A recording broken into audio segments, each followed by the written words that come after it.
크게 둘로 구분해 놨어요. 그런데 사실은 제가 책을 이렇게 쓸 때 이해하기 쉽게 쓰기 위해서 일단 크게 두 단락씩 나눴어요. 그렇지만 이거를 서론, 본론 한 책을 서론, 본론, 결론으로 보게 되면요, 레위기는 1장에서 10장까지가 서론에 해당되고요, 11장에서 25장까지가 본론에 해당되고 26장과 27장은 결론에 해당되는 이야기예요. 그런데 그렇게 하면 세 가지를 기억해야 되잖아요. 그래서 일단은 두 개씩 나눴어요. 레위기, 민수기, 신명기. 아마 계시록 갈 때까지 저런 구조로 아마 나눠놨습니다. 왜냐하면 중간에 바꾸기가 곤란해서 그래요. 그래서 여러분들이 두 개의 구조 속에서 서론과 본론, 결론이 흘러가는 걸 이해하시면 좋은데, 일단 성경을 어떻게 사람들이 구분하기를 쉽게 했냐면 단락으로 구분하면은 사람들이 이해하기 쉬워요. 근데 단락으로 구분해 놓으면은 서론, 본론하고는 다르게 전개됩니다. 그래서 지금의 방식은 큰 틀을 두 개로 나눠 놓지만 그 안에 서론과 본론과 결론이 항상 움직인다는 걸 좀 기억했으면 좋겠어요. 예를 들면요, 민수기 계관을 이렇게 했어요. 여기도 둘로 구분해 놨어요. 제가 이렇게 설명하는 이유는 여러분 이 책을 이해하는 방법이 먼저 중요해요. 어떻게 책을 이해하시고 그리고 어떻게 책을 여러분이 관통할 수 있는지의 개념을 먼저 가져주셔야만이 여러분이 책을 활용하기가 쉬워집니다. 왜냐하면 책을 가지고 여러분이 다른 사람을 인도할 수 있는 사람이 되어야 되거든요. 단순하게 어떤 내용만 공부하는 게 아니고 전체의 흐름을 이해하셔야 돼요. 그럼 책이 어떻게 만들어졌는지를 아셔야만이 책을 활용하기가 좋은 것입니다. 여기도 크게 둘로 나눠놨어요. 둘로 나눠놨지만 여기에서도 흐름은 어떻게 흘러가냐면 1장에서 10장은 서론에 해당되고요, 11장에서 25장까지는 본론에 해당돼요. 그리고 26장에서 36장은 결론에 해당돼요. 지금 우리가 거의 레위기와 민수기를 거의 다루게 됩니다, 오늘. 그런데 자 보세요. 끝나는 거는 틀리게 끝나요. 레위기는 27장으로 끝나고 민수기는 36장으로 끝나요. 그런데 본론까지는 장수가 똑같아요. 이런 거 참 외우기가 쉬운 것이죠. 서론 같고 본론이 같고 결론이 같은 의미를 부여할 수가 있어요. 찬찬히 공부하면 레위기 26장과 27장 그리고 민수기 26장과 36장의 이야기를 같이 설명할 수가 있다 이 말이에요. 그런데 우리가 이 책을 가지고 그렇게 한 권씩 설명하게 되면 90분 안에 2주차를 다 공부할 수가 없어요. 그래서 그렇게 세밀하게 공부가 지금은 할 수가 없고, 여러분이 전체의 의미를 빨리 파악할 수 있는 방법은 아주 짧은 시간에 전체를 파악할 수 있는 건 어떤 구조로 지금 책이 움직이고 있는지를 이해하셔야 돼요. 창세기는 창조적인 복음의 핵심이 움직여요. 사건과 인물에 대해 초점을 맞추면요 무너지게 됩니다. 사건하고 인물이 4개씩 나와요. 그런데 거기에서 핵심은 사건도 아니고 인물도 아니에요. 왜냐하면 하나님이 중심이기 때문에 그렇습니다. 그래서 하나님이 사건과 인물을 움직이시지만 그 사건과 그 인물을 움직이는 창세기의 원래 목적은 복음의 핵심에 있던 거예요. 그래서 그 제목을 하나의 제목을 제가 창세기, 그러면 창세기 제목을 하나를 뽑아낸 게 여러분 보시면은 혹시 기억나십니까? 창세기의 제목이 여자의 후손 예수 그리스도. 그러면은 출애굽기의 제목은 혹시 기억나십니까? 책을 보시면 되죠. 표지에 다 나와 있죠. 목차에 어린 양 예수 그리스도. 유월절 어린 양 예수 그리스도. 그게 한 권의 제목이요. 그 책의 핵심을 다루고 있는 것이거든요. 그 어떤 구조인지를 점진적으로 제가 설명을 드리면 책 한 권의 제목을 부여했고요. 그리고 우리가 하루치를 읽게 돼요. 그렇죠? 하루치를 읽을 때 하루치의 제목이 있어요. 하루치의 제목이 있고 그 하루치의 소제목이 2개씩 항상 부여되어 있어요. 물론 창세기만 다르게 부여됐어요. 왜냐하면 사건이 너무 많아가지고 한 사건을 하나의 소제목으로 잡았어요. 나머지 80%에서 90%는 거의 다 책 제목 하나에 요일치 제목 하나에 소제목은 2개씩 부여가 되어 있습니다. 제가 이 제목을 잡는데요. 이 책을 여러분이 하루치를 보시면 몇 페이지인 것 같아요? 하루치가? 3페이지로 되어 있죠. 예, 아주 균형 있게 되어 있어요. 왜 그러냐면 책을 쓸 때요. 이 책은 굉장히 계획적으로 책을 쓴 것입니다. 이 세미나를 하려고 책을 쓴 거야. 이 책은요. 의도적으로 책을 쓴 거고요. 세미나를 이미 계획을 다 해놓고 사람들이 책을 어떻게 간파할 수 있고 독파할 수 있을까를 계산하고 쓴 거예요. 그래서 여러분들이 그것을 먼저 이해하는 것이 내용을 파악하는 데 굉장히 도움이 됩니다. 그래서 제가 하루치를 쓰는데 A4로 한 페이지 반, 3분의 1 정도를 쓰면은 여러분이 보시는 그 3페이지 분량이에요. 그러니까 원고지 한 10장 정도의 분량을 하루치로 쓴 거예요. 그런데 하루치를 쓰는데 제가 하루에 10시간 걸려서 썼어요. 이 책을요. 하루치를. 10시간에 하루치를 썼어요. 그런데 하루치에 10시간을 쓰는데 3시간에서 5시간은 제목만 잡는 데 썼어요. 제목이 굉장히 중요하다는 얘기를 하려고 하는 거예요. 제목이 잡힌 상태에서 글을 전개시킨다는 게 지금요. 창세기서부터 요한계시록까지 66개의 제목을 잡아놓고 글을 썼다는 걸 이해하셔야 돼요. 그래서 중복되지 않아요. 그리고 예수 그리스도가 어떻게 조명되는지 구약과 신약의 그 목차가 아주 일목요연하게, 그리고 그게 핵심을, 제가 성경을 한 1000번 이상 읽으면서 어떤 은혜를 하나님 주셨냐면 이 한 권의 책의 내용이 뭐다 하는 초점을 이해하게 하셨어요. 그래서 제목을 쉽게 쓸 수 있었던 거예요. 그럼에도 불구하고 요일치의 제목을 쓸 때는 5시간이라는 시간이 소요가 됐어요. 생각을 해보세요, 여러분. 시편을 5일치, 시편이 5일치를 읽어야 돼요, 여러분. 5일치를 읽는데 하루치가 한 권이 하루치예요. 5권으로 되어 있어요, 시편이요. 한 권의 제목을 잡는데요. 그 시편이 1편에서 41편까지의 제목으로, 하나의 제목으로 1편에서 41편을 뚫고 가야 돼요. 그렇게 제목을 만든 거기 때문에 지금 여기서 여러분에게 민수기, 광야의 생활 준비, 거룩한 광야 생활이 저 내용에 있는 부분을 뽑아낸 제목 중에 가장 심플하고 가장 정확도 있다라고 생각한 거예요. 그래서 제목을 잘 이해하시면은 내용을 정확하게 파악하는데 굉장히 수월하다는 것입니다. 출애굽기는 구원의 핵심을 다루게 돼요.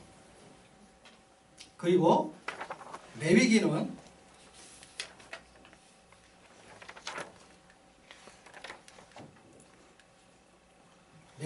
제사의 핵심을 다루게 돼요. 그런데 레위기는 제사를 말하려는 그 뒤편에 뭐가 숨겨져 있냐면 언약이 숨겨져 있어요.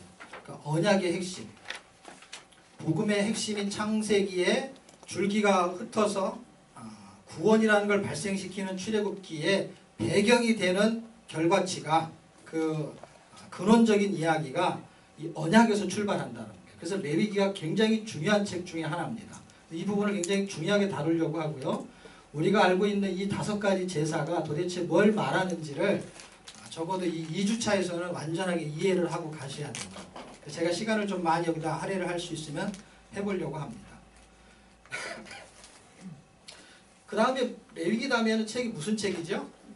창세기, 출애굽기, 레위기, 민수기. 오늘 우리가 민수기까지 공부하게 될 텐데요. 민수기의 내용은 생활에 대한 내용을 다루게 될 거예요. 어떤 생활을 다루게 되냐면요. 교회 생활에 대한 이야기를 다루게 될 것입니다. 처음에 흘러가는 복음의 복이 흘러가요. 그걸 통해서 구원이 발생해요. 그것은 언약의 배경을 가지고 있었어요. 그 언약을 기준으로, 이제는 언약으로 구원하셨어요. 그 언약을 기준으로 살아야 돼요. 그 살아야 되는 게 민수기인데, 민수기는 광야 생활의 38년 이야기를 다뤄요. 그래서 창조시대, 족장시대가 지나고 이제 출애굽은 광야시대로 진입하게 돼요. 광야시대에 진입해서 시내산에서 레위기를 받게 되죠. 그리고 광야로 이제 출발하게 돼요. 그리고 모압 땅에 도착했을 때 이미 민수기 25장이 끝나게 돼요. 그리고 26장부터는 모압 땅에서 이야기로서 신명기가 동시에 같이 기록되고 이제는 마지막이죠. 광야 시대의 마지막. 그럼 민수기는 도대체 뭘 얘기해 주는 거냐? 민수기 전체는 광야 시대 전체를 대변해 주는 거고, 사도행전 7장을 살펴보면은 민수기의 광야 시대를 뭘로 설명하고 있냐면 광야 교회로 지칭하고 있어요. 그렇다는 얘기는 뭘 설명하는 거냐면 구원이 발생한 교회가 교회 생활을 설명하고 있기 때문에 민수기는 우리의 생활을 직접적으로 설명해 주게 되는 것입니다.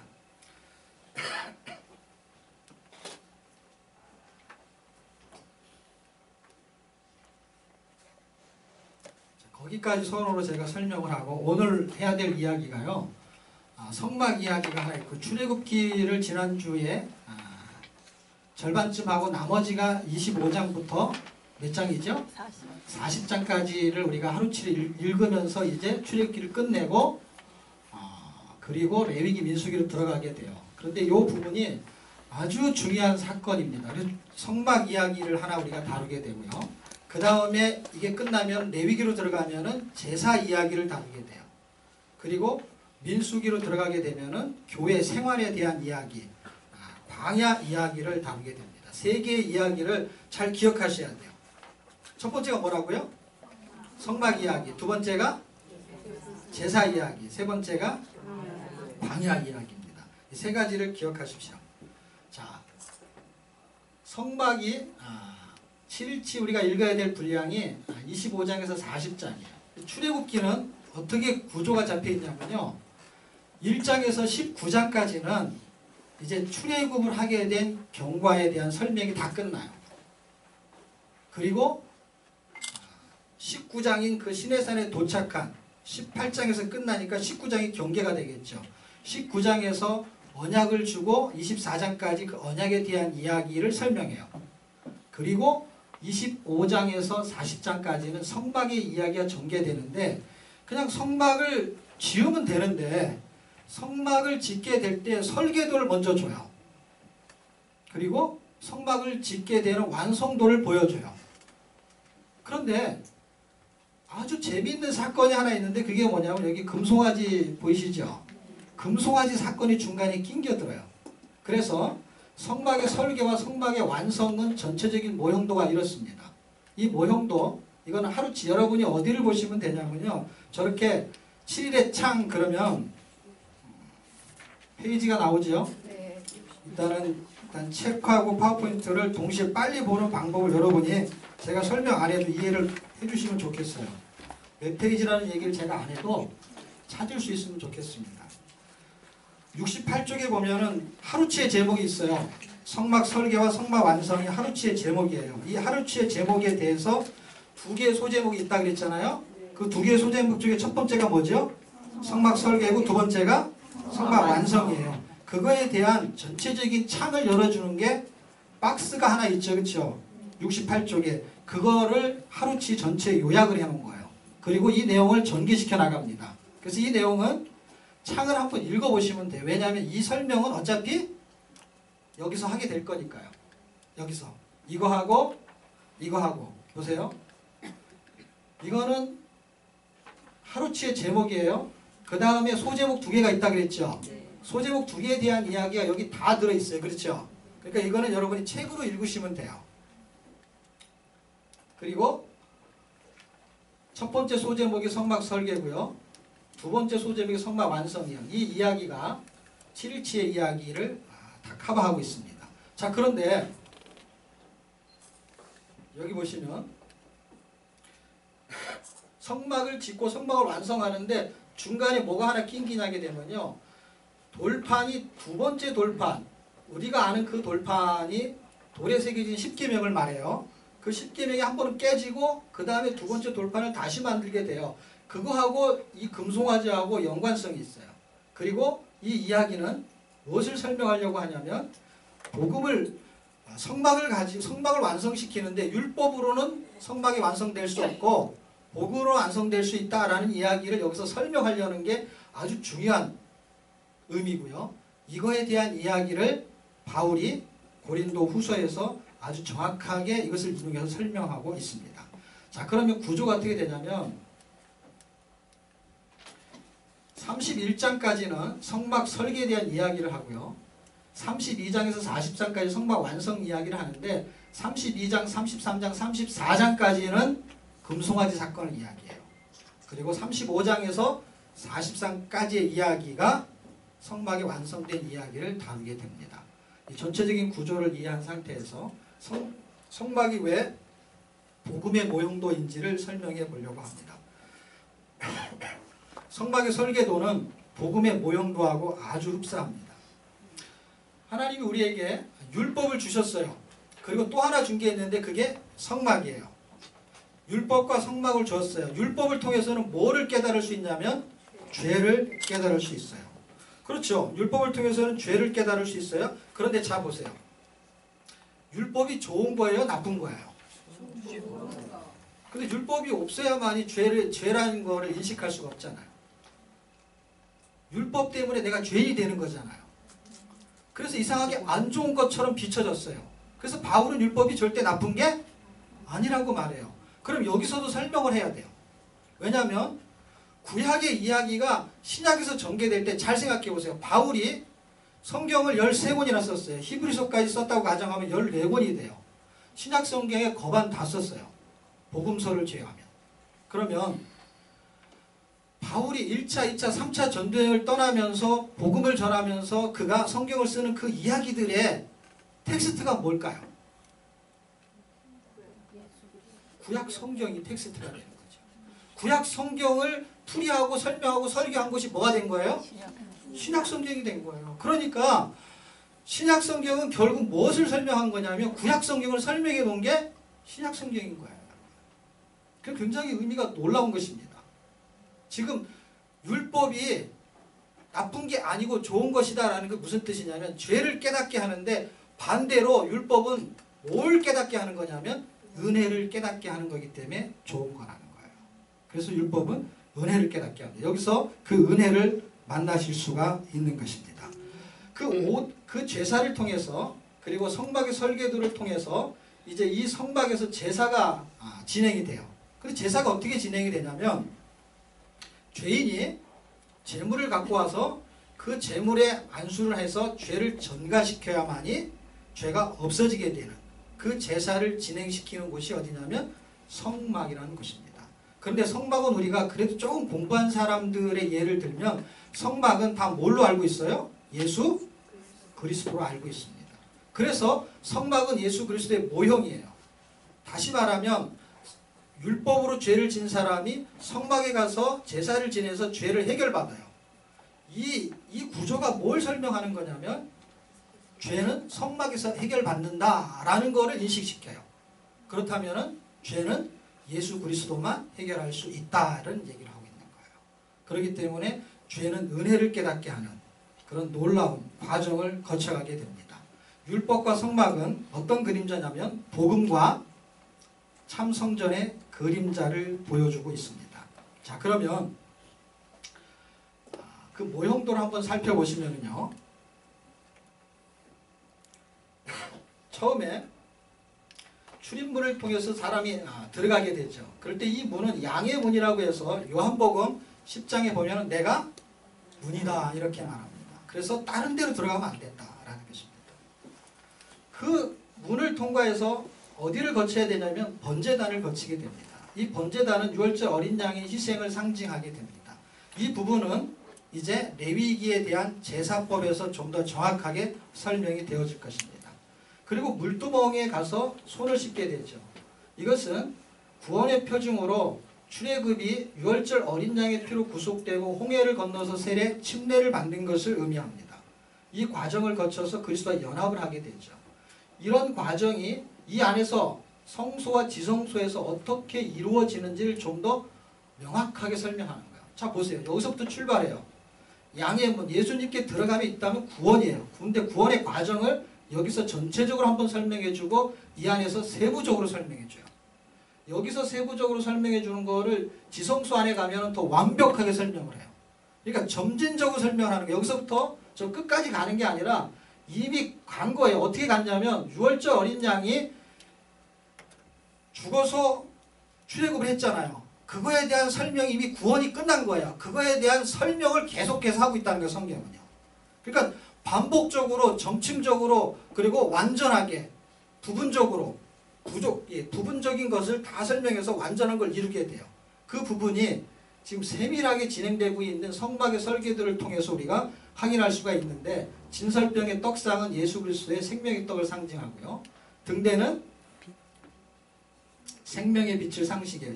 재밌게도 요한복음에 이 내용들이 가장 많이 나와 있습니다. 그리고 분향단에서 향을 띄워서 올리는 것인데 요한계시록을 살펴보면 어떻게 나와 있냐면 성도의 기도로 하나님이 받으시는 향을 설명합니다. 분향을. 그 기도가 예수 그리스도의 겟세마네 동산에서 중보기도하는 모습이죠. 그리고 그 잔을 당신이 받아 먹죠. 그리고 죽으시면서 십자가에서 휘장이 둘로 위에서부터 아래로 찢어서 갈라져서 그 안에 지성소 안에 들어갈 수 있는 은혜를 입게 되고 우리는 만인 제사장이 되죠. 그리고 이 안에 들어가요. 이 안에 들어가는 이 내용이 지금 우리에게 주시는 가장 큰 은혜를 설명하고 있습니다. 증거궤는 언약궤라고 하고요. 법궤라고 합니다. 그리고 속죄소는 시은좌라고도 합니다. 그런데 이 구조가 어떻게 되어 있냐면요. 법궤 위에 시은좌가 자리를 잡고 있어요. 그런데 법궤 안에는 세 개의 내용물이 있는데 혹시 아시나요? 대단하시네요. 히브리서에 나오는 건데 여기 출애굽기 안 나오죠, 그렇죠? 민수기에도 안 나오죠. 야, 히브리서를 읽어야 알 수 있는 겁니다. 히브리서까지 다 읽었다는 얘기예요. 증거궤 안에는 뭐가 있냐면요, 아론의 쌍난 지팡이가 있고요. 그 다음에 만나를 담은 금 항아리가 있고요. 그리고 십계명을 쓴 그 돌판, 그것이 들어있게 되죠. 그러니까 율법이 들어있고 그 다음에 만나가 들어있고 그리고 쌍난 지팡이가 들어있는 것이죠. 이 세 가지의 스토리가 어떻게 전개돼요? 율법, 법으로는 사람이 구원받을 수 없다. 그 법으로는 구원받을 수 없는 그 율법을 통해서 사람은 죄 싹슨 사망, 율법을 통해서는 사망을 가져오게 됩니다. 사람은 절대로 율법을 지킬 수가 없습니다. 그리고 만나는 뭐예요? 예수 그리스도인 하늘의 만나를 먹어야만이 살 수 있는 생명의 근원을 설명하게 됩니다. 사람들의 탐욕이 어떤 거냐면 먹어야 산다고 생각해요. 먹어야. 그래서 먹으려고 해요. 그래서 뭐 닥치는 대로 먹어요. 하나님께서 이 동산에 있는 모든 것을 다 먹되 동산 중앙에 있는 나무의 실과는 먹지 말라 해도 어떻게 해요? 사람은 먹어야 돼. 뭐든지 먹어야 돼요. 그래서 그것까지 먹었어요. 만나는 무엇을 상징하냐면 사람의 탐욕을 상징하고 사람이 먹어야 산다는 것을 증명합니다. 그런데 진짜 살 수 있는 방법은 하늘의 만나인 영생이신 예수님을 먹어야 살 수 있습니다. 쌍난 지팡이는 어떤 거냐면 민수기에 가야 나오는 내용이에요. 민수기에 가면은 고라당이 반역을 해서 아론의 쌍난 지팡이를 통해서 고라당이 일으킨 그 탐욕스러운 그 반란, 그것이 잘못된 것을 증명하는 게 아론의 쌍난 지팡이였습니다. 이것을 통해서 하나님께서는 우리에게 죄 쌌은 사망이고 예수 부활의 삶을 살게 하기 위해서 그 아무것도 없는, 뿌리도 없고 죽은 마른 그 지팡이에 싹이 나서 생명이 있는 것을 보여줍니다. 그것을 통해서 부활을 설명하게 되는 것입니다. 이 구조가 너무 놀라운 것은요, 증거계 안에 증거, 그 다음에 법계, 법적으로 우리는 살 수 없는 존재라는 걸 증명해요. 세 가지로. 율법을 통해서도 만나를 통해서도 아무리 먹어도 죽을 수밖에 없는 존재, 예수를 먹지 않으면 절대로 살 수 없는 존재, 그리고 다시 태어나서 살 수 없는 그 쌍난 지팡이, 지팡이와 같은 존재. 그런데 하나님이 거기에서 싹신하게 합니다. 신비의 복음으로요. 그리고 구원의 영생을 받으며 예수의 부활로 살게 하는 그 비밀이 어디에 숨겨져 있냐면 속죄소 위에 숨겨져 있어요. 그래서 법계 위에 속죄소가 자리를 잡고 있어요. 그런 존재를 박스 안에 집어넣고요. 그 박스 위에 뭐가 있냐면 속죄소가 있어요. 속죄소는 그대로 한 번을 풀이하게 되면은 죄를 속하는 장소라는 뜻이에요. 그리고 다시 시은자라는 뜻은 은혜를 베푸는 좌석이라는 뜻입니다. 여러분, 이 이야기가 지금 이사야서에서 그 다음에 사도행전에서 어떻게 전개되고 있냐면 한번 여러분 나중에 한번 읽어보실래요? 이사야서 66장 1절의 말씀은 이렇게 기록되어 있어요. 하늘은 나의 보좌고 땅은 나의 발판이다 했을 때 그 발판은 발등상이다 이렇게 했습니다. 그런데 더 놀라운 것은요, 역대상 28장 2장을 읽어보시면요, 여호와의 언약궤 곧 하나님의 발판은 이렇게 써 있어요. 그러면 여호와의 언약궤는 하나님이 뭘로 설명하고 있는 거예요? 하나님의 발판으로 설명하고 있는 거예요. 성전 안에서 하나님이 시온 좌 그러면 하나님이 은혜를 베푸는 좌석에 앉으셨어요. 그랬을 때 앉으신 그 좌석이 하늘이라는 거예요. 보좌가. 그리고 발을 대고 있는 곳이 언약궤에다 발을 대고 있다라는 거예요. 하나님이 앉은 그 장소가 바로 성막의 핵심적인 구조가 바로 지성소 안에 있는 속죄소 증거궤. 그분은 은혜를 베푸는 자리에 앉아 계시고 우리는 은혜를 받는 그 박스 안에 들어있게 되는 것입니다. 복음 안에는 하나님의 한 의가 나타났으냐 하는 그 하나님의 의가 복음 안에서 하나님의 의가 하늘에서 땅으로 내려오셔서 우리를 속죄하는 자리에 앉아 계신다는 것입니다. 사도행전 7장 48절과 49절에 보면은 하나님은 손으로 지은 곳에 계시지 않는다라고 써 있습니다. 다윗이 성전을 지었어요. 하나님은 그곳에 계시지 않는다라는 거예요. 성전은 무엇을 모형도로 보여주냐면 예수 그리스도의 진짜 하나님이 우리 안에 들어오시는 참 성전을 보여주고 계시는 것입니다. 그분은 하늘 보좌에 앉아 계시지만 발판이 어디하고 연결되어 있냐면 언약궤에 연결되어 있어요. 그러면 참 성전 안에 예수 그리스도는 하늘 보좌에 앉아 계시면서도 그분은 어디에 앉아 계시는 거예요? 우리 안에 앉아 계시는 거예요. 그 연결고리가 그분의 보좌에서 연결되는 것입니다. 그러면 참 성전인 임마누엘에 계신 그 예수 그리스도는 지금도 우리에게 은혜를 베풀고 계신다는 거예요. 성막을 통해서 하나님이 주시는 우리의 은혜는 율법을 통해서 죄를 깨닫게 하는 것으로 끝나는 게 아니라 죄를 깨달으면 깨달은 만큼 무엇을 깨달을 수 있어요? 은혜를 깨달을 수 있는 거예요. 그래서 율법은 나쁜 게 아니고 좋은 거라고 바울이 설명했던 것입니다. 얼마나 좋은 거냐면 죄가 크면 클수록 은혜가 큰 것입니다. 그분이 우리하고 같이 연합되어 있다는 것을 성막을 통해서 아주 정확하게 보여줄 수 있습니다. 그러면 이 성막이 참 성전으로 건축되기 위해서 성막 설계도를 지금 25장에서 31장에 기록하고 있어요. 그럼 32장부터 그대로 성막을 건축하면 돼요. 그런데 성막은 35장에서부터 기록됩니다. 건축됩니다. 32장, 33장, 34장은 성막이 건축되는 것을 막아요. 성전을 건축하기 위한 설계도는 성전을 건축하기 위한 아주 중요한 소스가 됩니다. 그런데 성막은 설계도로 건축되지 않는다라는 것을 보여주는 것이 성막의 금송아지 사건이 중간에 낑겨 있는 내용입니다. 자, 성막이 완성되는 과정에 여호와의 구제, 다시 말하면 우리 안에 금송아지를 품고 있는 것 때문에 도대체 율법을 지켜낼 수가 없어요. 그래서 성막은 설계되었지만 성막이 완성되는 과정의 중간에 무슨 일이 벌어져야 되냐면 율법으로는 절대로 성막이 완성될 수 없고 설계도 그 자체가 성막을 만들어낼 수 없어요. 복음 그 자체, 예를 들어서 예수 믿으면 구원입니다 하는 복음의 구성 요소가 있어요. 성막에 그 완성되는 구성 요소가 있어요. 그게 설계도예요. 그 설계도를 전한다고 해도 구원이 발생하지 않아요. 왜? 중간에 어떤 일이 발생해야 되냐면 하나님이 역사하는 일이 발생해야 되는데 그 일이 뭐냐면 예수 그리스도를 통해서 율법을 가지고 그 율법을 통해서 우리의 죄를 날려버리고 복음을 가지고 그분이 의로 우리 안에 들어오는 하나님의 성령의 역사가 없이는 성막이 성전이 참성전으로 건축되지 않는다라는 걸 보여주는 것입니다. 그래서 설계도가 있고 완성도가 있는데 중간에 뭔가가 하나 낑겨져 있어요. 그 낑겨져 있는 내용이 뭐냐면 두 번째 돌판입니다. 첫 번째 돌판을 통해서 금송아지 사건으로 인해서 돌판이 깨져버렸어요.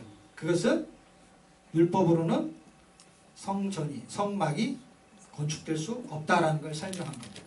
그리고 두 번째 돌판을 다시 가져오라고 합니다. 그래서 두 번째 돌판을 갖고 오는데 나타난 현상이 뭐냐면 고린도 후서 4장 4절과 고린도 후서 4장 6절에 있는 말씀을 여러분이 책에 있는 걸 잘 참고하시면 그리스도의 영광의 복음의 광채가 비추는데 그리스도를 믿지 못하게 하는 세상신이 그 빛을 가려버린다라고 합니다.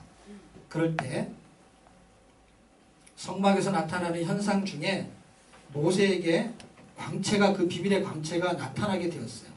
고린도후서에서는 이걸 뭘로 설명하냐면 수건에 가렸다라는 설명을 하고 실제 출애굽기에서 이 부분을 읽어낼 수가 있습니다. 수건에 가렸어요. 영광의 비밀의 광채를 가렸어요. 거기서 나오는 것은 단순하게 빛이었어요. 그런데 고린도후서를 읽어보면은 그것은 복음의 영광의 빛이에요. 그런데 그 빛은, 그 수건에 가려진 그 빛은 언제 비칠 수 있냐 할 때 신약성경 바울은 이렇게 말합니다. 수건이 그리스도 안에서 벗겨질 때, 그때 비로소 영광의 복음의 비밀의 빛이 비춰지게 되어 있다는 거예요. 그 빛이 어디로 비치냐면 우리의 마음에 비추게 되는 것입니다. 고린도후서 3장 14절에는 그리스도 안에서 수건이 벗어진다라고 기록하고 있습니다.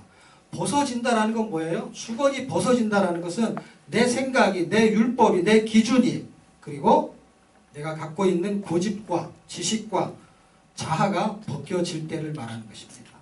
사실 이 금송아지 사건은요, 옛날 이야기 같고 출애굽기의 이야기 같지만 지금 우리를 생각해 보십시오. 하나님은 성전의 설계도를 갖고 계세요. 그리고 우리를 참성전으로 완성시키려고 해요. 그런데 그냥 완성되지 않아요. 어떤 과정을 거치냐면 설계도와 완성도 사이에 뭔가를 해결해야 되는 게 있는데, 그게 뭐냐면 우리의 마음속에 금송아지를 품고 있어요.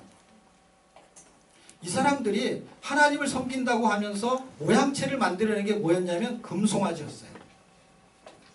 하나님을 금송아지로 이해했던 것이죠. 우리가 하나님을 섬기는 어떤 모양체가 금송아지로 이해할 수 있어요. 그래서 예수 믿으면 복 받는다, 교회 가면 잘 살 수 있다, 질병이 낫고 그 다음에 자식이 잘 되고 하는 미신적인 이야기로 우리를, 예수를 믿게 되면 우리 안에는 뭘 계속 쌓고 있냐면 금송아지를 계속 더 크게 만드는 거예요. 예수를 믿으면서, 예수를 잘 믿을수록 뭐가 커지는 거예요? 금송아지가 커지는 거예요. 이상한 현상이 나타나요.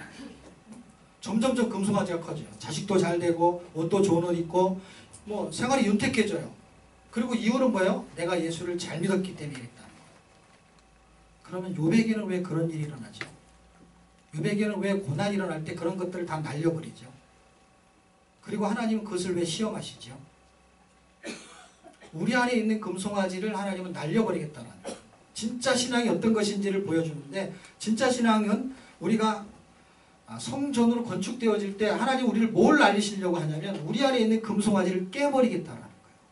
그리고 진짜 너 안에 있는, 우리 안에 있는 진짜 보배인 예수 그리스도를 드러내시겠다는 거예요. 그게 참 성전이라는 것입니다. 복음과 복음의 삶에도 간격이 있습니다. 저걸 율법으로 설명하면, 복음으로 제가 다시 설명하면 이런 거예요. 우리가 복음이 있고 복음의 삶이 있어요. 그래서 예수를 믿고 그 예수 믿은 구원의 삶을 살려고 해요. 그런데 일로 진입이 잘 안 돼요. 이 과정 속에 뭐가 있냐면요, 뭔가가 이걸 가로막고 있어요. 간격이 있어요. 하나님께서는 말씀을 통해서 이 간격을 깨버리시겠다라는 거예요. 근데 그 간격 안에 들어있는 것이 뭔가를 살펴봤더니 아까 제가 말한 거예요. 내 생각이 있고 내 지식이 있고 내 고집이 있어요. 그리고 내 자아가 있고 내가 갖고 있는 율법이 있어요. 내 기준이 있어요. 그 간격을 하나님께서는 깨버리겠다는 것이. 우리가 말씀을 읽는 것은요, 성경의 지식을 하나 더 얹는 것이 아닙니다. 말씀을 읽는 것은요, 우리가 깨지는 것이고 벗겨지는 것입니다. 그때 비로소 수건이 벗겨지는 거예요. 예수 그리스도를 바라볼 수 있는 길이 열리게 되는 것입니다. 성화는 변하는 게 아닙니다. 성화는 변하는 게 아니고 벗겨지는 거예요. 성화는 변하는 게 아니고요, 우리 안에 복음이 있고 복음의 삶이 있어요. 여기서 조금 노력해가지고 복음의 삶을 살 수 있는 것이 아니라 복음은 우리를 완전히 없애버리겠다는 거예요. 내 존재를 완전히 갈아엎겠다는 거예요. 그래서 옥토밭을 만들어버리겠다는 거예요. 사실 옥토밭이라는 건 나를 없애버리고 말씀의 밭으로 바꿔버리겠다는 것이거든요. 그래서 나를 완전히 부서뜨리는 거예요. 그러니까 성화는 내가 없어지는 것입니다. 없어지는 거예요. 하나씩 없어지는 거예요. 여러분이 성경을 한 주씩 하루씩 읽으면서 우리가 하나님의 말씀대로 살아가는 그 과정은 결국 간단한 거예요. 내가 없어지는 것을 경험하게 되는 것입니다. 이렇게 해서 성막으로 완성되어져 가는 것입니다. 성막으로 완성되어져 가게 되면 이제는 그 성막 안에서 지내는 제사가 있어요.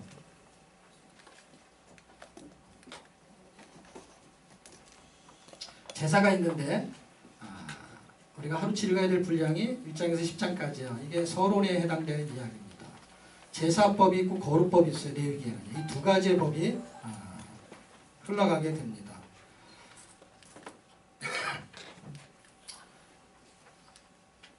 5대 제사, 이 부분을 좀 시간을 좀 들여보려고 합니다. 5대 제사가 있는데 5대 제사의 목적은요, 전체적인 그림을 하나 보시는 게 낫겠네요. 5대 제사에 대한 그림을 한번 보세요. 순서는 번제, 소제, 화목제, 속제제, 속건제. 그래서 이게 헷갈리죠? 이쪽 걸로 보시면 어때요?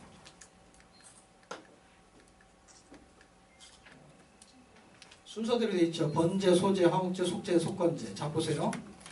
5대 제사가 5가지가 있습니다. 5가지가 있는데 5가지 중에서 다 쉬운 건 없어요. 다 어려워요. 어려운데 이걸 쉽게 공부하는 방법은 하나의 초점을 잡는 거예요. 그 하나의 초점이 뭐냐면 5가지의 제목, 제사가 하나를 초점으로 잡고 있다는 거예요. 그 하나의 초점이 뭐냐면 화목제예요. 화목제. 화목제가 초점이 되는 거예요. 자, 어떻게 이해하시면 되냐면요. 화목제가 제사의 목적이에요. 어떤 목적이냐면 우리가 아직 죄인 되었을 때에 그리스도께서 우리를 위하여 죽으심으로 하나님께서 우리에게 대한 자기의 사랑을 확증하셨느니라. 그게 로마서 5장 8절이에요. 그런데 로마서 5장 10절에 가면은 우리가 원수 되었을 때에 라고 말합니다. 그럴 때 그의 아들이 죽으심으로 하나님과 화목하게 되었으니 이렇게 기록하고 있어요. 그러면 예수 그리스도가 제사법의 기준에 의해서 번제로 들여서 완전히 죽으시는 그 목적이 화목에 있다 이 말이에요. 화목에. 그러니까 제사의 핵심을 어디에다 둬야 된다고요? 화목제에다가 초점을 잡으셔야 돼요. 그래서 제사의 목적이에요. 그러면 위에 2개가 있고 밑에 2개가 있어요. 그 위에 거 2개와 밑에 거 2개를 묶어서 이해하시면 돼요. 자, 가운데 거 이해하기는 쉽죠. 그렇죠? 하나님과 우리하고 어떤 관계라고요? 원래는 원수였어요. 그렇죠? 그 관계를 뭘로 만드시는 거예요? 화목하게 만들기 위해서 제사를 하는 거예요. 그래서 제사의 근본적인 목적은 하나님과 우리에게 화목하게 되는 화목 제사가 돼요. 근데 화목할 수가 없는 이유가 있었어요. 그게 뭐냐면 우리가 죄가 있었기 때문이에요. 그래서 죄를 해결해야 돼요. 그래서 밑에 있는 거 죄가 깔아앉았다고 생각해 보세요. 밑에 있는 것들이 두 개로 이해하세요. 속죄제와 속건제가 화목제 밑에 있잖아요. 그렇죠? 죄가 깔아앉아 있는 그 밑에 내 안에 숨겨져 있는 그 죄 보세요. 속죄제는요 sin offering이에요.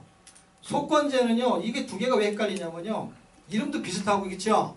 이거는 guilty offering이에요.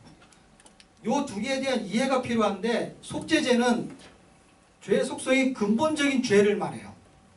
그래서 죄를 사한다 했을 때는 근본적인 죄를 사하는 거예요. 근데 죄로 인해서 발생하는 허물들이 있어요.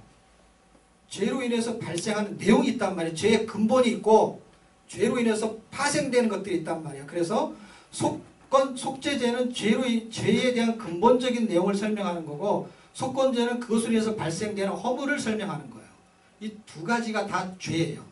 이 죄의 문제를 해결하기 위해서 예수 그리스도가 이제 제사로 드려지는데 어떤 제사로 드려지냐면 번제와 소제로 드려지게 되는 거예요. 그러면 보세요. 화목제는 제사의 목적이고요. 속죄제와 속건제는 제사의 내용이 되겠죠. 그렇죠? 요 죄 때문이니까. 그리고 번제와 소제는 뭐가 되는 거예요? 제사의 방법이 되는 거예요. 이렇게 정리를 하시면 일단 5대 제사를 일단은 완전하게 이해를 하셔야 돼요. 왜 사람들이 레위기를 어려워하냐? 레위기는 절대 어려운 책이 아니에요. 그런데 어려워하는 이유가 있어요. 그게 뭐냐면 잘 보세요. 저를 보세요. 네. 위기가 있고 네. 여러분 네. 위기가 있어요. 근데 이게 발음상 이게 헷갈려가지고 내위기인지를 헷갈리기 때문에 레위기가 어려운 거예요. 레위기라 그래야 되는데 레위기 그러면 니위기인지 내위기인지가 헷갈린 거야. 그래서 레위기가 헷갈린 거야. 그것만 잘 알면 된단 말이에요. 저렇게 어떻게 해요? 내위기인지 니위기인지 내위기인지 그게 위기 중에 위기가 레위기. 그래서 위기 관리는 뭘로 해야 되냐면 레위기로 해야 돼요. 여러분의 위기 관리는 레위기를 알아야 돼요. 안 그러면 위기에 빠지게 돼요. 그리고 5가지 제사가 절대로 어렵지 않아요. 보세요. 번제는 burnt offering이에요. 그냥 태운다는 뜻이에요. 태우니까 어떻게 뭘 태우냐면 동물을 태워드리는데 이거는 전체 제사예요. 전체를 드리는 거예요. 그러니까 생명이 완전히 죽어서 없어지는 걸 말해요. 그래서 예수 그리스도가 제물로 드려질 때 화목 제물이 번제로 드려진다 이렇게 나와요. 항상. 번제는 전체를 다 드리는 거예요. 그런 의미에서 동물을 태워드리는 것이에요. 그 당시 실제 이것은 뭘 말하냐면 예수 그리스도께서 우리의 죄를 사하기 위해서 목적은 우리를 화목하게 하려고 그렇죠? 그래서 번제와 소제로 드려져요. 어려워요? 쉬워요? 쉬워요. 엄청 쉽죠. 그렇죠? 화목제로 끌고 들어가면 그냥 거저 먹는 거예요. 이거는. 그리고 예수 그리스도의 생명이란 말이에요. 왜냐하면 예수님이 죽으셔야 되는데 번제로 죽으신단 말이에요. 그래서 그 아브라함이 이삭을 드릴 때도 뭘로 드려요? 번제로 드리잖아요. 다 번제인 거예요. 번제. 제사의 방법과 내용과 제사의 어떤 요령을 이해하시면 되는 거예요. 그러면은 5가지가요. 3가지로 줄여들게 되는 것이죠.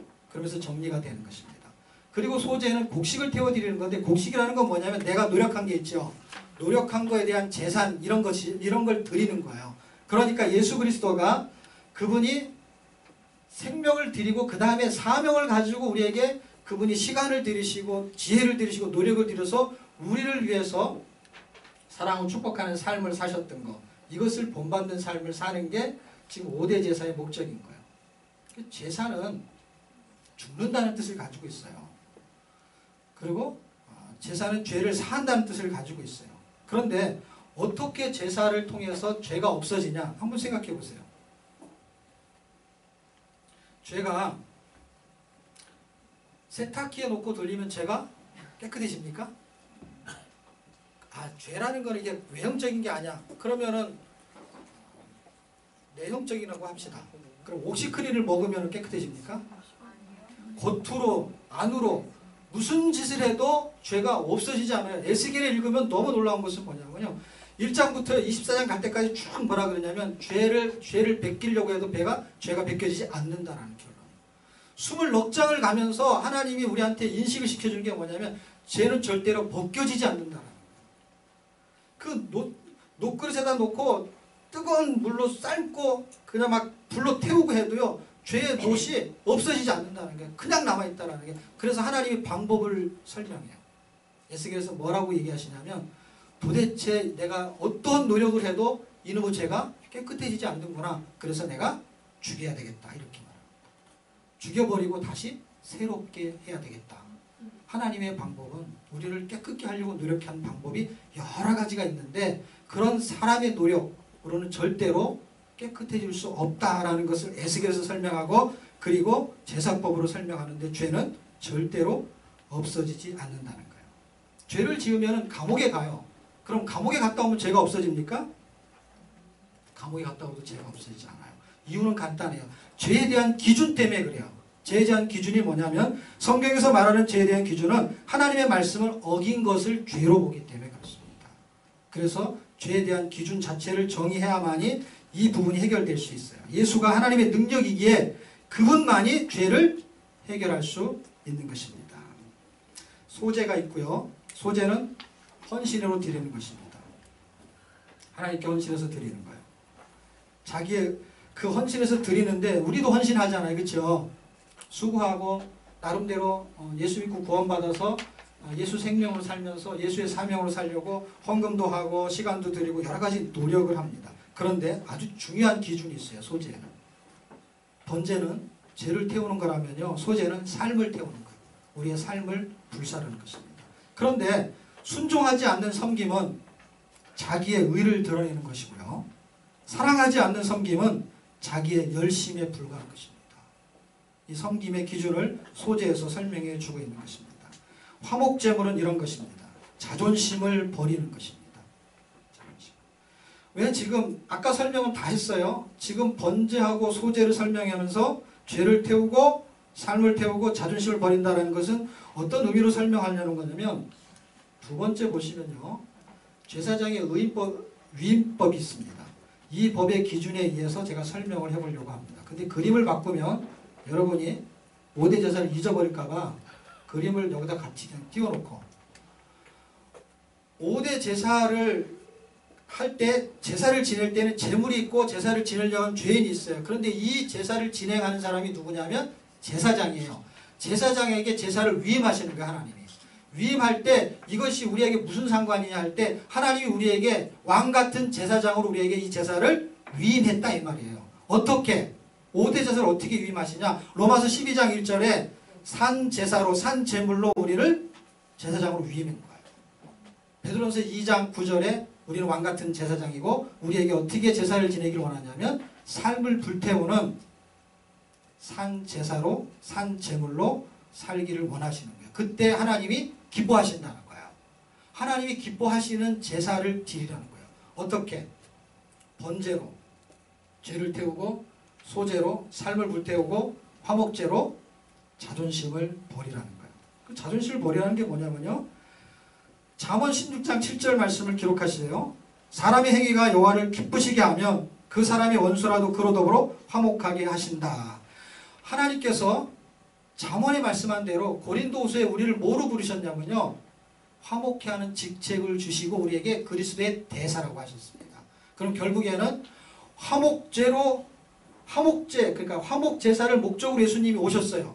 그리고 우리를 구원하셨는데 우리를 구원하신 우리에게 왕같은 제사장으로 위임을 하시면서 우리에게 뭘 하기 원하시냐면 우리도 여전히 화목케 하는 직책을 주시고 그 일을 감당하기를 원하세요. 그러면 5대 제사는 예수님이 우리의 죄를 구원해 준 걸 끝나는 게 아니라 이 제사법이 결국 산제사로 우리에게 연결돼 가지고 우리가 이렇게 살아내기를 원하신다는 거예요.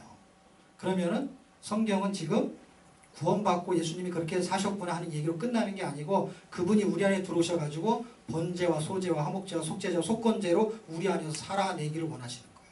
그렇게 살아주기를 원하시는 거예요. 그랬을 때 화목제가 우리에게도 중요한 것입니다. 얼마나 중요한지를 한번 보십시오. 사람의 행위가 할 때 우리의 행위가 하나님을 기쁘시게 하는데 기쁘시게 해야만이 원수라도 화목하게 하시겠다는 거예요. 왜? 우리가 하나님하고 뭐였죠 처음에? 원수였잖아요. 그런데 누가 우리를 하나님 기쁘시게 했냐면 예수 그리스도가 우리를 위해서 죽으시는 것이 하나님이 그걸 기뻐하셨다는 거예요. 엄청나게 기뻐하셨다는 거예요. 그것을 우리도 동일하게 하기를 원한다는 거예요. 우리가 그 일을 하면 하나님이 기쁘시다는 거예요. 그리고 원수라도 화목하게 하시겠다는 것입니다. 여러분 결혼은 어떤 사람하고 해요? 사랑하는 사람하고 하죠. 그런데 시간이 지나면 그 사람이 어떻게 변해요? 왼수로 변해요? 자 보세요. 가장 사랑해서 결혼한 사람이 가장 미워하는 사람으로 바꿀 수도 있다? 없다. 그럴 수도 있고 안 그럴 수도 있지만 대부분의 성경의 기준으로 보면 왼수는 집안 사람이 왼수다 이렇게 말해요. 이 세상에는요 원수가 있고 왼수가 있어요. 그래서 원수는 사탄 마귀를 원수라 그래요. 성경에서. 그런데 왼수라는 단어 표기를 이렇게 한글로 표시 타이프로 칠 수가 없어가지고 그냥 똑같이 원수로 기록되어 있지만 원수가 그래서 두 종류로 이해하셔야 돼요. 어떻게 이해해야 되면 하나는 내가 죽여야 될 원수가 있어요. 그게 마귀를 멸하는 원수예요. 그런데 또 하나의 원수가 있는데 그 원수가 헷갈리니까 왼수라고 합시다. 우리끼리는 왼수. 이 왼수는 우리가 살려야 될 왼수예요. 그런데 내가 가장 사랑해서 결혼했는데 가장 미워하는 사람이 될 수도 있습니다. 무슨 얘기냐면 결혼은 가장 용서를 많이 해줄 사람하고 사는 거예요. 용서해 주세요. 부부가 있는 사람들은 한번 해보세요. 용서해 주세요.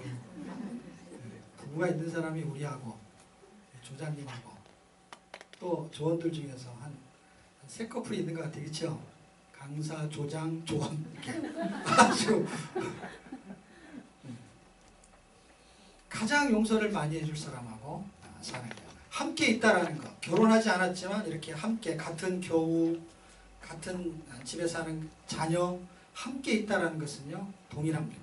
가장 많이 용서해 줄 사람하고 같이 함께 있는 것입니다. 그게 화목제하고 그럼 도대체 무슨 연관이 있습니까? 화목하게 하는 것은 누구하고 화목하게 된다 그랬죠? 왼수하고. 원수, 그 원수가 아닌 하나님하고, 그리고 왼수, 우리하고 왼수였던 그런 사람하고 화목해져야 돼요. 화목 제물에는요, 만약에 소를 드렸다면요, 그 다음날 해지기까지 그 소가, 보통 소가 크기가 한 300kg 정도 된대요. 그 300kg가 되는 그 분량, 그 한 500근이 넘는 그 큰 소의 덩어리를 해지기 전까지 그 다음날 다 먹어야만이 화목 제물이 완성이 된대요. 제물로 제사를 지낸 거로 인정을 한다는 거예요. 그러면 조금이라도 음식이 남아있으면은 소 한 마리 잡은 게 완전히 그냥 물거품이 되는 거예요. 그러니까 이걸 다 나눠서 먹어야 되니까 어떻게, 그때는 조금 적게 줘야 되겠어요? 많이씩 떼줘야 되겠어요? 많이씩 떼어갖고 다음날까지 다 먹어야 돼. 그때 누구까지 필요하냐면 왼수의 입까지 필요한 거예요. 네가 제발 좀 먹어줘야 된다 하는데, 그 말을 하려면 자존심이 어때요? 자존심이 살아있으면 되겠어요, 안 되겠어요? 화목제는 결국 자존심 버리는 거라고 생각이 되어집니다. 자존심과 욕심을 버리기만 해도 누구하고 화목해지냐면 왼수하고 화목해질 수 있습니다. 그래서 사람들이, 우리가 이거 2시부터 해가지고 5시면 끝나잖아요. 예? 그래서 그런지만 불이 나게 가요. 왼수에게 뭔가를 자꾸 먹이려고. 화목해야 되니까, 화목이 깨져버리니까 늦게 가요. 속죄제는 본질적인 죄 용서받은 거에 대해서, 죄에 대해서는 죽고 의에 대해서 사는 거, 그게 속죄제입니다. 사실 이렇게 전개될 때 우리에게 주어진 그 임무가, 번제는 생명이요. 저걸 통해서 우리는 예수의 생명을 갖게 된 거예요. 그리고 소제의 의미는요, 우리는 예수의 사명으로 사는 거예요. 예수님이 그렇게 사셨던 것처럼. 화목제는요, 하나님의 동역자예요. 왜? 하나님이 화목제로 오셨잖아요. 우리도 화목제로 사는 거예요. 그러니까 우리도 하나님의 동역자로 사는 거예요. 직책을 받았어요. 화목케 하는 직책을. 그리고 속죄제는 뭐냐면 새 창조죠. 새롭게 우리는 하나님의 자녀가 되었어요. 그래서 우리는 어떻게 살아야 되냐면 의로 사는 거예요. 예수의 의로 사는 거예요. 내 의로 사는 것은요, 자기 의고 자기 열심이에요. 그리고 속건제는요, 그리스도의 형상을 나타내는 거예요. 그리스도의 형상. 성화는 아까 말한 대로 내가 변하는 게 아니고 없어지는 거라고 했죠. 세상에서 폼나는 인생으로 살아보려고 다 사람이 살아요. 깐난 아기 때부터 다 폼을 잡고 태어나잖아요. 그리고 폼이 굉장히 중요해요. 골프를 칠 때는 골프 폼을 잡아야 되고요. 탁구를 칠 때는 무슨 폼을 잡아야 돼요? 테니스 폼? 탁구 폼을 잡아야 돼요. 그래야만이 그걸 잘할 수 있어요. 가장 잘할 수 있어요, 그 일을. 그런데 세상에서 폼나는 인생으로 살아보려고 폼을 잡으면 사람들이요, 시답지 않게 볼 때는 뭐 개폼을 잡는다는 둥, 똥폼을 잡는다는 둥, 그런 소리를 하기도 합니다. 우리가 있는 폼 없는 폼, 개폼, 똥폼, 유니폼, 있는 폼 없는 폼 다 잡아도 사람 폼이죠. 그게 사람 폼을 잡아가지고는요, 꼭 뭐와 같으냐면 탁구를 치는 사람이 테니스채를 들고 테니스 폼을 잡으면 이상하잖아요. 탁구채를 들고 탁구 폼을 잡아야 되는데, 그런데 우리가 예수로 리폼 돼가지고 속건제, 죄와 허물을 다 사해버리시고 허물과 죄로 죽었던 우리를 살리셔서 우리는 예수의 의로 살고 그리스도의 형상으로 살아내야 되는데, 여전히 우리는 사람 폼을 잡고 있는 것이죠. 사람 폼이라는 거는요, 좀 좋게 잡는 게 아니라 이거는 없어져야 되는 거고, 폼을 다시 잡아야 되는데 그 폼은 예수 폼을 잡는 것입니다. 그게 속건제입니다. 예수 폼으로 다시 이렇게 리폼 되는 것이죠. 예수로 리폼 되는 거. 그렇게 예수 그리스도가 우리에게 5대 제사를 완성하시고 우리 안에 들어오셔서 우리에게 그렇게 위임하셨어요. 그래서 제사의 총체적인 하나의 제목은 산제사가 되는 것입니다. 산제사. 로마서 8장 30절에는 무슨 내용이 나오냐면요, 칭의, 성화, 영화에 대한 이야기가 나옵니다. 미리 알고 있는 자를 정하시고 의롭다 하시고, 그리고 칭하시고, 그리고 영화롭게 하셨다라고 말합니다. 칭의는 예수의 의가 전가된 상태예요. 속죄제를 말하는 것이고요. 성화는 속건제를 말하는 건데, 우리가 변하는 게 아니고 그리스도의 형상이 우리 안에 나타나는 자기 부인이고 자기 십자가를 지는 것입니다. 그리고 마지막에 영화는 영화로우신 그리스도가 주인으로 우리 안에 살아주시는 것을 말하는 것입니다. 정결법과 속죄법이 뭔가요?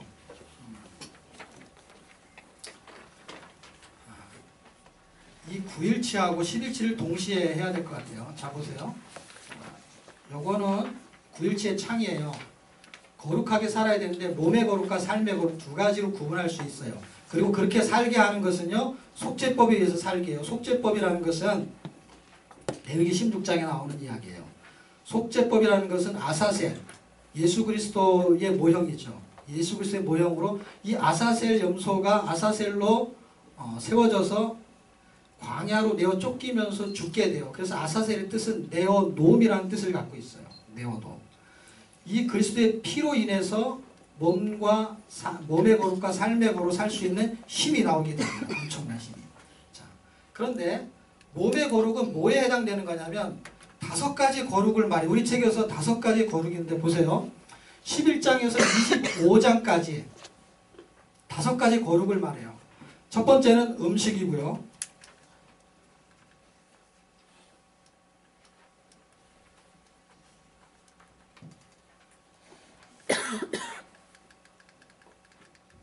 보여드릴게요. 네. 개간에 나오는데요. 첫 번째는 음식이고, 두 번째는 질병이고, 세 번째는 문화고, 네 번째는 직분이고, 다섯 번째는 절기예요. 자, 민수기의 11장의 이야기는요, 음식, 먹는 이야기를 다루게 돼요. 그리고 12장은요, 질병에 걸리는데 미리암이 질병에 걸려요. 뭐 하다가 질병에 걸리냐면 모세를 비방하다가 질병에 걸려요. 그리고 문화의 이야기는 뭐냐면 하늘의 문화를 설명하려는 거예요. 하늘의 문화. 그 하늘의 문화가 어떤 설명을 하려고 하는 거냐면 세상의 문화가 있고 하늘의 문화가 있는데 세상의 문화는 성적인 음란과 우상을 섬기는 그런 문화에서 이 가데스 바네에서 그들이 불신앙 고백을 하게 되는 세상 문화를 역행하고 하늘의 문화로 신앙 고백하는 그 사건을 다루게 돼요. 그리고 직분은 왕같은 제사장의 직분, 그리고 절기는 5개 절기를 설명하게 돼요. 이 5가지가 레위기에서 말하는 5가지가 민수기에서 말하는 5가지의 교회 생활하고 연관성이 있게 돼요. 그래서 이 구조를 좀 이해하시면 지금 뒷부분으로 가는 9일치와 10일치에서 이 부분을 다루게 돼요. 그러면은 민수기를 이해하는 데 굉장히 도움이 됩니다. 지금 9일치와 11일치를 제가 동시에 말할게요. 동시에 띄워놓을 수 있는 그림이 없네요. 일단은 여기만 여기 띄워놓고 제가 설명을 할게요. 자, 레위기에서 음식의 정결법과 질병의 정결법 그리고 속죄법 이게 하루치고요. 그 다음에를 보시면 거룩법과 상벌법이 있어갖고 거룩에 대한 이야기를 하게 됩니다. 몸의 거룩과 삶의 거룩을 다루게 됩니다. 그래서 좀 쉽게 이야기를 했으면 좋겠는데 일단 5대 제사는 이해를 하셨죠, 그렇죠? 그 다음에 5대 거룩을 지금 제가 말하려고 하는데 이게 지금 성경에 5대 거룩이라는 단어가 없어요. 그래서 여러분이 헷갈릴까봐 제가 지금 설명을 쉽게 해야 되는데 5대 거룩을 어떻게 지금 제가 설명하려고 하냐면 자 보세요. 여기 보시지 말고 저랑 보세요. 레위기가 쭉 진행될 때 1장에서 10장까지는 일단 5대 제사가 다 끝나요. 근데 11장에 진입하면서 25장까지는 뭔가 이야기가 전개되는데 이건 정리가 잘 안 돼요. 그렇죠? 왜 정리가 안 되냐면 11장에는 먹는 문제 사건이 나오죠. 그렇죠?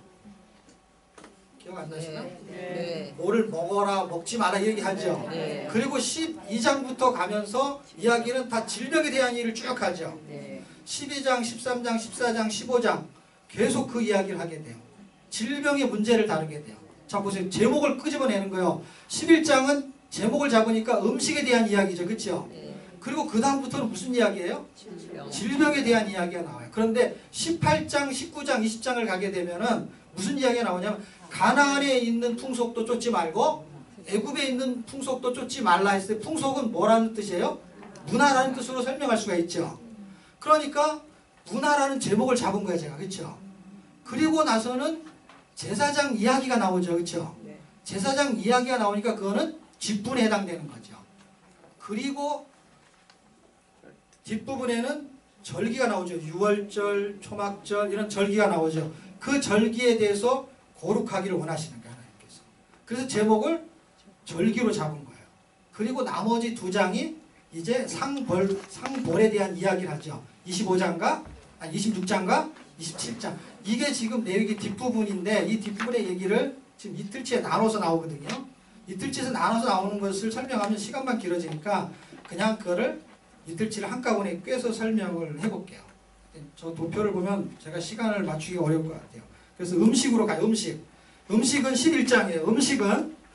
음식에서 거룩하는 이유는 뭐냐면 성별된 삶을 살기를 원해요. 그런데 하나님께서는 음식에서만 거룩하기를 원하는 게 아니라 마음까지 거룩하기를 원하세요. 그래서 이 이야기가 어디로 끌고 가냐면 마태복음에 보면은 15장에 예수님이 바리새인들하고 대화를 나눈 중에 어떤 얘기가 있냐면 예수님의 제자들이 손을 씻지 않고 음식을 먹어요. 그러니까 이 사람들이 뭐라 그러냐면 이거는 장로 유전을 지키지 않았다라는 거예요. 그래서 더럽다라는 거예요. 그럴 때 예수님이 뭐라고 했냐면 손을 씻지 않고 먹는 그 음식이 더러운 게 아니다. 그래서 입으로 들어가는 게 더러운 것이 아니고 마음에서 입으로 나오는 것이 더러운 것이다 라고 말했어요. 그랬을 때 레위기에서 말하는 11장의 이야기는 더러운 것을 말하는 게 왜냐하면 부정한 것을 설명한 거니까. 그 부정한 것을 먹으면 안 되는 거예요. 다시 말하면 먹는 것을 설명하는 게 아니라 부정한 것을 설명하려는 거예요. 그랬을 때 먹는 게 부정해지는 거냐 아니면 입에서 나오는 게 부정한 거냐. 다시 말하면 입으로 들어가는 게 부정한 것이냐 아니면 입으로 나오는 게 부정한 거냐 할 때 하나님께서 이 레위기 법을 주셨을 때 표면적인 것만 주셨어요. 이런 거예요. 어떻게 이해하셔야 되냐면 산상수훈에 가면 여러분이 잘 아는 게 뭐냐면 구약의 율법을 가지고 사람들이 질문할 때 간음하지 말라 이런 얘기를 구약에서 말했어요. 그렇죠? 그런데 예수님이 뭐라 그랬냐면 내가 그때 그렇게 말한 그 간음은 뭐냐면 마음에서도 간음하지 말라라는 얘기를 했다는 거예요. 이혼 증서를 썼어도 이혼하는 걸 원치 않는다는 거예요. 원래 하나님이 의도한 게 있다는 게 없다는 거야. 있었다는 거예요. 그러면은 이 율법이 의도하는 것은 부정한 음식을 먹지 말라는 데 있는 게 아니고 왜 부정한 음식을 먹어도 되냐 그런 게 아니에요. 왜냐하면 보세요. 부정하다는 것은 어떤 걸 말하려는 거냐면 진짜 부정한 게 뭔지를 설명하려는 거예요. 그랬을 때 기준을 설정해야 되는데 눈에 보이는 걸로 해야 돼요? 안 보이는 걸로 해야 돼요? 눈에 보이는 걸로 해야 되는데 마음은 눈에 보여요? 안 보여요? 안 보이잖아요. 근데 마음속에 뭐가 있는지 사람이 모르잖아요. 근데 그거를 글자로 기록하잖아요. 하나님은. 어떻게 해요? 네 마음에는 각종 불의가 있고 탐욕이 있고 그리고 비방과 음란과 이런 게 마음에 있는데 이것이 나오는 것이 더러운 거야. 그러니까 하나님은 음식을 통해서 사람을 깨끗하게 만드는 법을 설명하려는 게 목적이 있다라는 거예요. 그래서 음식을 통해서 하나님이 진짜 목적한 게 있어요. 그 목적한 것이 뭐냐면 베드로에게 그 음식을 배달이 안 해요. 사도행전 10장을 읽어보게 되면 이 이야기가 보세요. 마태복음 15장에는 예수님이 말씀하셨어요. 그렇죠? 음식에 대해서. 그런데 그 하나님이 시간이 나중에 지나서 사도행전 10장에는 하나님이 누구한테 다시 말씀해요? 베드로에게 말씀하셨어요. 그래서 하늘에서요. 족발과 새우젓이 배달해서 내려와요. 그래서 보자기를 딱 불러보니까요. 레위기 11장에 있는 거네. 먹으면 안 되는 거. 그래서 어떻게 해요? 베드로가 먹을 리가 없지요. 이렇게 공부를 열심히 했는데. 그래갖고 택배로 배달해 와서 주소를 보니까 주소가 잘못돼서 나는 자기는 배씨인데 이씨로 왔어요. 이씨로. 그 옆집에 이씨한테 왔다는 거야. 이름이 방인. 그래. 이방인이 먹는 거지 우리가 먹는 게 아니라는 거야. 이게. 이씨한테 배달된 것을 왜 우리는 배씨라고. 그래서 배짱을 튕기려고 얘기해요. 그래서 이 배달 사고가 나가지고요. 다시 하늘로 올라갔어요. 그리고 다시 또 어떻게 해요? 족발, 새우젓, 오리발 이렇게 하고 다시 내려왔어요. 또 배달 사고가 났어요. 예. 이거 아니라고 자꾸 부정을 하는 거예요. 이건 내가 먹어야 될 것이 아니고 우리 집에 배달될 물건이 아니라는 거예요. 그래서 3세 번. 세 번째, 족발, 오리발, 닭발, 개발, 소발 바리바리 발발이 다 싸가지고 내려왔어요. 그때 하나님이 말씀하신 게 뭔지 아세요? 하나님이 깨끗게 하신 것을 네가 속되다 하지 말라. 사도행전 10장 15절의 말씀입니다. 하나님의 은혜는 내가 원하는 통로를 타고 들어오지 않습니다. 은혜는 내가 원하는 방향에서도 흐르지 않습니다. 하나님의 은혜는 나를 만들고 싶은 방향으로 흐르기 때문에 그렇습니다. 그래서 내가 원하는 방향으로 흐르지 않아요. 하나님의 복음이 내가 원하는 대로 유대 내용을 흐르지 않아요. 어떻게 그 사람한테 흐르냐는 거예요. 어떻게 저렇게 부정하고 더러운 사람한테 복음이 깨끗하게 하는 하나님의 자녀가 되게 하는 그 복음이 그 사람한테 흘러가단 말이에요. 그렇게 흐를 줄을 몰랐어요.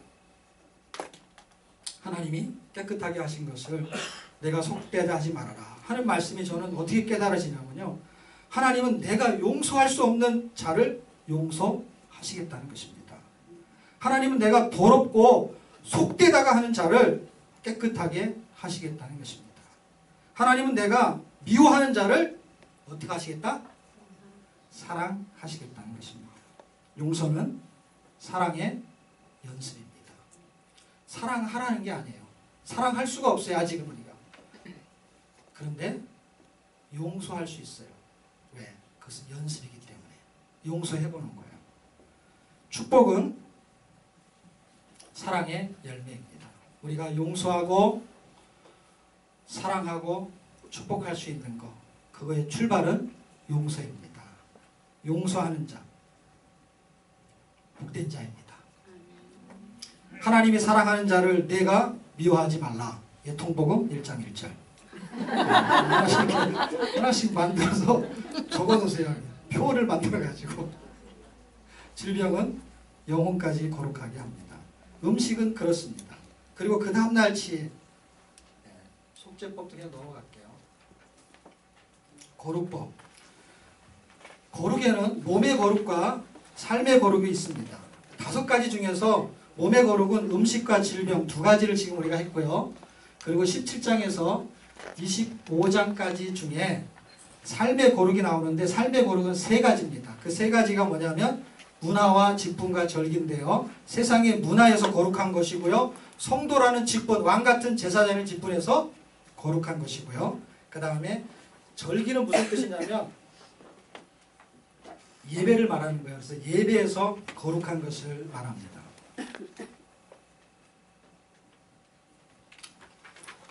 시간을 너무 많이 썼네 제가.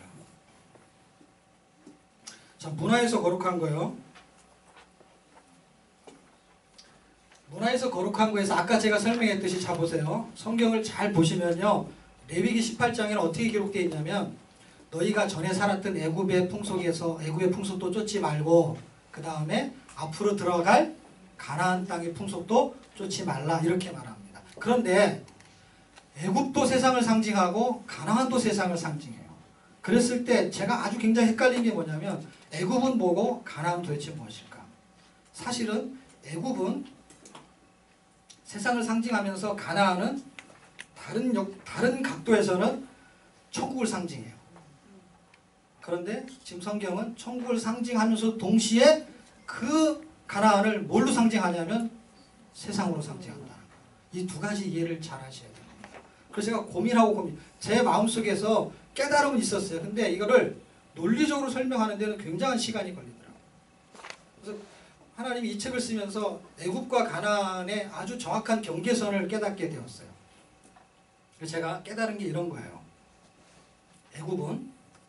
애굽과 가나안은 똑같은 세상이에요. 물론 가나안은 보이지 않는 천국을 상징하면서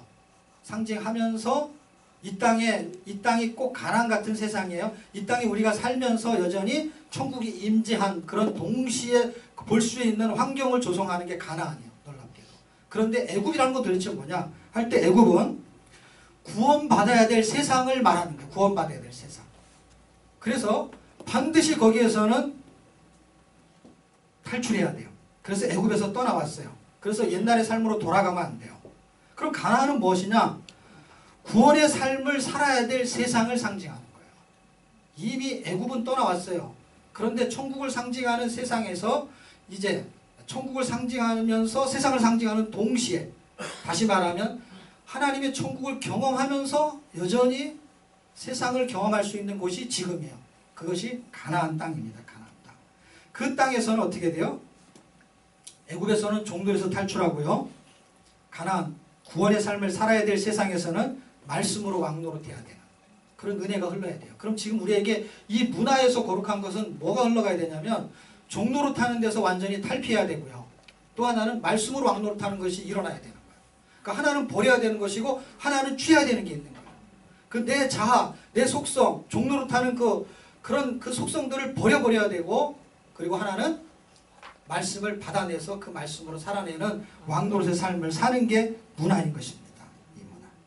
그랬을 때 하늘의 문화가, 이 땅의 문화가 있고 하늘의 문화가 있어요. 그 하늘의 문화가 결국 뭐냐면 세상의 문화를 지배할 수 있는 문화예요. 그것은 세상의 문화는 우상숭배와 음행이라면 하늘의 문화는 새 계명과 용서와 사랑을 말합니다.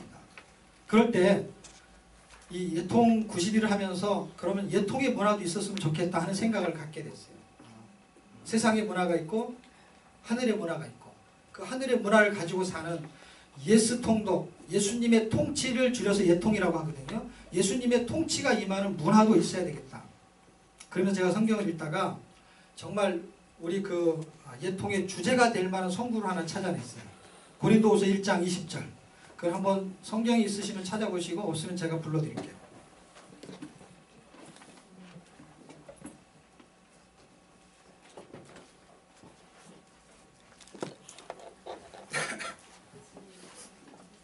혹시 성경 있는 분들은 같이 한번 읽겠습니다. 시작. 하나님의 약속은 얼마든지 그리스도 안에서 예가 되니 그런즉 그런 말미암아 우리가 아멘하여 하나님께 영광을 돌리게 되느니라. 예통의 문화, 예통이라는 건 예수님의 통치고 예수님의 통치가 임하는 문화는 예가 되니 할 때 예. 보세요. 하나님의 약속. 저를 보세요. 하나님의 약속 그러면은요 언약이에요. 그렇죠? 구약 전체가 하나님의 언약이고 신약 전체가 하나님의 언약이에요. 그 하나님의 말씀이 하나님의 약속이에요. 하나님의 말씀은 얼마든지 구약부터 신약 전체 얼마든지 어느 것이든지 예가 되니 할 때 예는요 영어 성경에 yes라고 기록되어 있어요. 다시 말하면 yes가 되니 이런 거예요. 그런즉 그로 말미암아 그가 누굴까요? 예, 그리스도죠. 그리스도 안에서 예가 되니 그런즉 그로 말미암아 우리가 아멘하여 하나님께 영광을 돌리게 되느니라 하는 구조를 잘 이해해 보세요. 그로 말미암아 그러니까 그가 우리에게 아멘을 하게 만드신다는 거예요. 그래서 그로 말미암아 우리가 아멘하여 하나님께 영광을 돌리게 되느니라. 하나님께 영광을 돌리느니라가 아니라 돌리게 되느니라. 그분이 우리를 통해서 영광을 돌리게 만드신다는 거예요. 우리가 무엇을 믿는다면 하나님의 약속을 믿는다면 그것이 예통의 문화일 것입니다. 여러분 번지점프라는 걸 한번 보신 적 있어요? 네. 아니면 해보신 적 있어요? 봤어요. 해보신 분 있어요 혹시요? 없어요? 보기만 했어요? 근데 그게 어떻게 하는 것인지 아시죠? 다리에다 줄을 감아가지고 위에서 밑으로 뛰어내리는데 다리에 묶은 줄만 끊어지지 않으면 안 죽고 사는 거예요. 그렇죠? 왜 하나 모르겠어? 안 죽나 확인해 보려고 그 줄 끊어서 죽은 사람도 있었어요. 그렇죠? 근데 번지 점프라는 것은 어떤 의미냐면 줄이 끊어지지 않는다는 것을 믿어야 돼요, 안 믿어야 돼요? 그걸 안 믿으면은 그건 자살이죠. 번지 점프가 아니죠. 그럼 거기까지 갈 필요 없죠. 그렇죠? 그건 돈 내고 가는 거잖아요. 돈 안 내고 갈 때도 얼마나 안 돼요. 돈 안 내고 갈 때도. 그런데 번지 점프라는 것은 믿음이 있어야 하는 거예요. 번지 점프를 해도 그랬을 때 이 성경에서 하나님의 약속은 얼마든지 그리스도 안에서 예가 되니 할 때 그리스도 안에 있는 사람들은 이 하나님의 약속이 믿어진다는 거예요. 그러면은 얼마든지 아멘 점프를 할 수 있다는 거예요. 아멘 점프를 한번 해보세요. 그런데 아멘 점프 할 때 떨어져요. 떨어질 때는 죽는 것 같아요. 그런데 하나님의 말씀의 줄이 나하고 연결되어 있는 것을 확인만 되면 우리는 다시 살아나는 경험을 하게 될 것입니다. 아멘. 그런 묘미가 예통의 문화에 있어요. 예스 점프란 말이에요. 예스 점프. 예스 하면 어떻게 해요? 그게 아멘이란 말이에요. 아멘이라는 게 보세요. 아멘. A가 하는 것은 대표적인 한 명을 대표할 때 A라는 단어를 써요. 그리고 맨이라는 것은요. 그 맨자를 잘 보세요. 그게 남자의 복수형이에요. 그렇죠? 많은 그리스도인들이 한 사람에게 순종하는 것을 아멘이라고 하는 거예요. 그리스도 안에 있어요.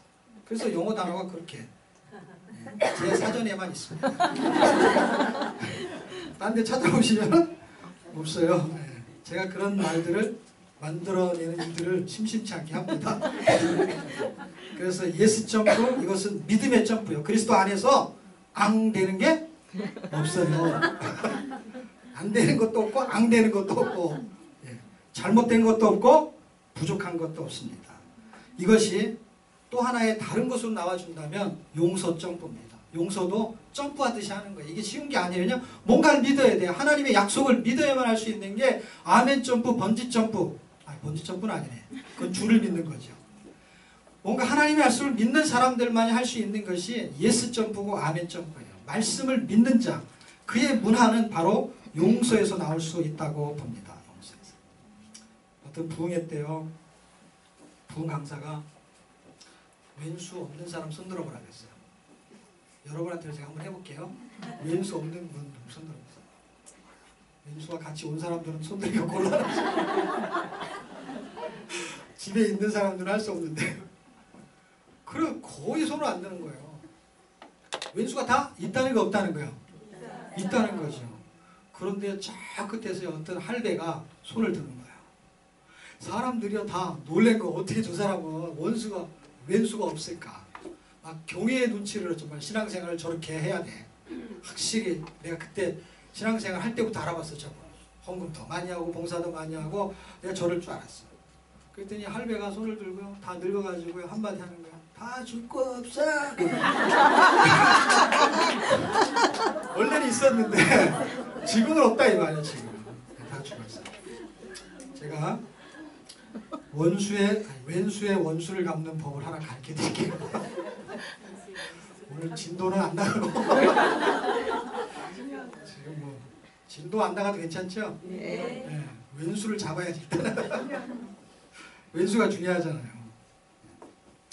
원수의 원수를 갚는 것은요 원수보다 오래 사는 거예요. 원수지간이니까. 그 할아버지 봐 오래 살잖아요. 근데 진짜 그건 우스갯소리고요. 진짜 원수를 갚는 방법을 두 가지 설명할게요. 첫 번째는요 잘 안 되는 거예요. 근데 스트레스 받지 않는 거예요. 원수를 보고도 스트레스 받지 않는 거. 근데 이거 잘 안 돼요. 왼수를 만나면요 벌써 신경질부터 나요. 왼수를 보면은요 벌써 화가 치밀어 올라요. 아니 왼수를 볼 것도 없어. 생각만 해도 잠을 잘 수가 없어. 그래 어떻게 스트레스를 안 받아요? 진짜 좋은 방법을 알려드릴게요. 그건 소극적인 방법이요. 적극적인 방법이 있어요. 그것은 원수를 불쌍히 여기는 것입니다. 하나님의 은혜로만 가능한 것이지만 그래도 우리의 속담하고 아주 맞아떨어지는 거예요. 여러분 로마서 12장 20절에 보면은요. 네가 원수를 만나거든. 원수가 줄이거든. 어떻게 하라고요? 먹을 것을 주라. 원수가 목마르면 어떻게 하라고요? 이렇게 물을 갖다 주는 거예요. 마시우게 하라. 그래서요. 우리는 미운 사람 떡 하나 더 주잖아요. 얼마나 성경적인지 몰라. 원수 믿고 미운 사람이 왼수잖아. 이 왼수에게 떡 하나 더 주는 거. 불쌍히 여기는 그런 마음. 그것이 머리에 뭘 쌓는 거라 그래요? 숯불을 쌓는 거예요. 그럼 이게 원수를 갚는 거죠. 원수를 이번 기회에 대머리로 만들 수 있는 기회. 진짜 원수를 갚는 거예요 이게. 숯불을 하나씩 놓는다는 거예요. 머리카락이 남아나겠어요. 그 뜨거운 하나님의 은혜를 그에게 전달할 수 있는 그 비밀이 불쌍히 여기는 거라고 생각이 되어집니다. 나는 죽고 없어지는, 그리고 예수만 살아나시는 그런 은혜가, 그런 문화가 이 예통 90일을 통해서 저와 여러분에게 생겨났으면 좋겠습니다. 그래서 내가 죽고 예수가 살아주셔야 돼요. 그리고 우리는 천국 용서하는 자로 천국 용사가 되어야 합니다. 여러분, 그 문화가 되려면 그것도 고백이 또 있어야 되거든요. 고백이 되고 외침이 필요해요. 그랬을 때 아까 제가 말했듯이 성화되어진다. 그것은 변하는 게 아니에요. 원래 원리적으로는 우리는 변할 수가 없기 때문이에요. 그래서 변한다는 말이 논리적으로는 맞는 것 같고 이게 설명하기는 좋지만 실제적으로는 틀린 말이에요. 성화는 이렇게 성화되어진다라는 말의 뜻은 맞는데 사람은 절대로 성화되지 않아요. 다시 말하면요, 사람은 완전히 없어지는 것이 성화랑 마찬가지예요. 그러니까 자기가 완전히 죽어지는 걸 깨닫는 거고 죽은 걸 인정하는 거고요. 없어지는 거고 벗겨지는 거거든요. 여러분, 양파 껍질을 벗겨보세요.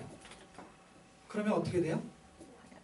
남는 거는요, 하나 벗기면요 점점 작아져요. 그렇죠? 성화된다는 건 저는 양파 껍질 벗기는 거라는 생각이 들어요. 그래서 양파가 이렇게 컸는데 하나를 벗겨내요. 그런데도 안에 또 그냥 양파야. 여전히 나야. 그냥 여전히 본성적인 죄인으로 그대로 있어. 그냥 조금 작아지기만 했어. 그리고 하나를 더 벗겼어요. 그랬더니 조금 작은 나야. 작은 나. 여전히 거기서도 죄가 나와. 여전히 성질이 나오고. 여러분, 깐난 애기나 조그만 애기는 성질이 깨끗한 줄 아세요? 이놈도 더럽고 나도 더럽고. 작은 놈도 더럽고, 더러운 거는 크게 더럽냐가 아니라 큰 것도 더럽고 작은 것도 더럽고, 그런 의미예요. 의미 자체가. 그러니까 이걸 벗겨내면 어떻게 돼요? 똑같은데 작아지기 해. 작아진다는 건 어떤 거예요? 나중에 없어진다는 의미를 갖게 됩니다. 계속 벗기면은요 아무것도 없는 거예요. 사랑하고 용서하고 축복하고 그렇게 해서 우리가 성화된다는 의미는 사실 내가 벗겨져서 없어지는 것입니다. 그러면 뭐만 남냐면 그리스도만 남는 것입니다. 예수만 남는 것입니다. 그래서 나는 죽었고 예수 사셨네. 우리는 천국 용사. 어떻게 하는 거냐면, 제가 나는 그러면 여러분은 죽었고로 하셔야 돼. 이미 죽은 거예요. 신앙 고백이에요. 이거는. 그렇게 죽어야지 이렇게 하는 게 아니고 나는 이미 죽었다라는 거를 고백하는 거예요. 그게 달라요. 나는 죽고 예수로 사는 거하고는 약간 달라요. 뉘앙스가 어떻게 해요? 나는 죽었고라는 거는 내가 죽었다라는 걸 인정하는 고백이지, 안 죽었는데 죽으려고 하는 거야 그 뜻이 아닌 거예요. 그래서 제가 여러분, 나는 그러면 여러분이 죽었고 예수 그러면 여러분 사셨네. 우리는 그러면 천국 용사. 이게 두 단어가 돼요. 천국 용사. 한번 해봅시다. 나는 죽었고 예수 사셨네. 우리는 천국 용사. 손 한번 들게 해볼래요? 처음엔 다 어려워요. 근데 계속 하다 보면 이게 아주 생명이 됩니다. 그리고 믿음이 되고요. 딱 손을 올리고, 올릴 때 그냥 올리는 거 말고 뭐 하나 해볼까요? 예통이라고 한번 해볼까요? 구호 준비. 예통. 나는 죽었고 예수 사셨네. 우리는 천국 용사. 아멘. 네. 그 문화가 우리 안에 있었으면 좋겠습니다. 네. 네. 절기는 생략할게요. 용서해 주세요. 절기도 할 얘기가 많은데 이렇게 사설을 많이 하면 참 죄송합니다. 제가 강의 준비는 엄청 열심히 해왔어요. 엄청 열심히 해왔고 책도 엄청 잘 썼는데 시간만 좀 부족해요. 다 좋은데. 자, 그래서 일단은 문화와 직분과 절기는, 직분은 이렇게 이해하시면 돼요. 그럼 간단하게 설명할게요. 직분은 왕같은 제사장으로 우리를 주셨어요.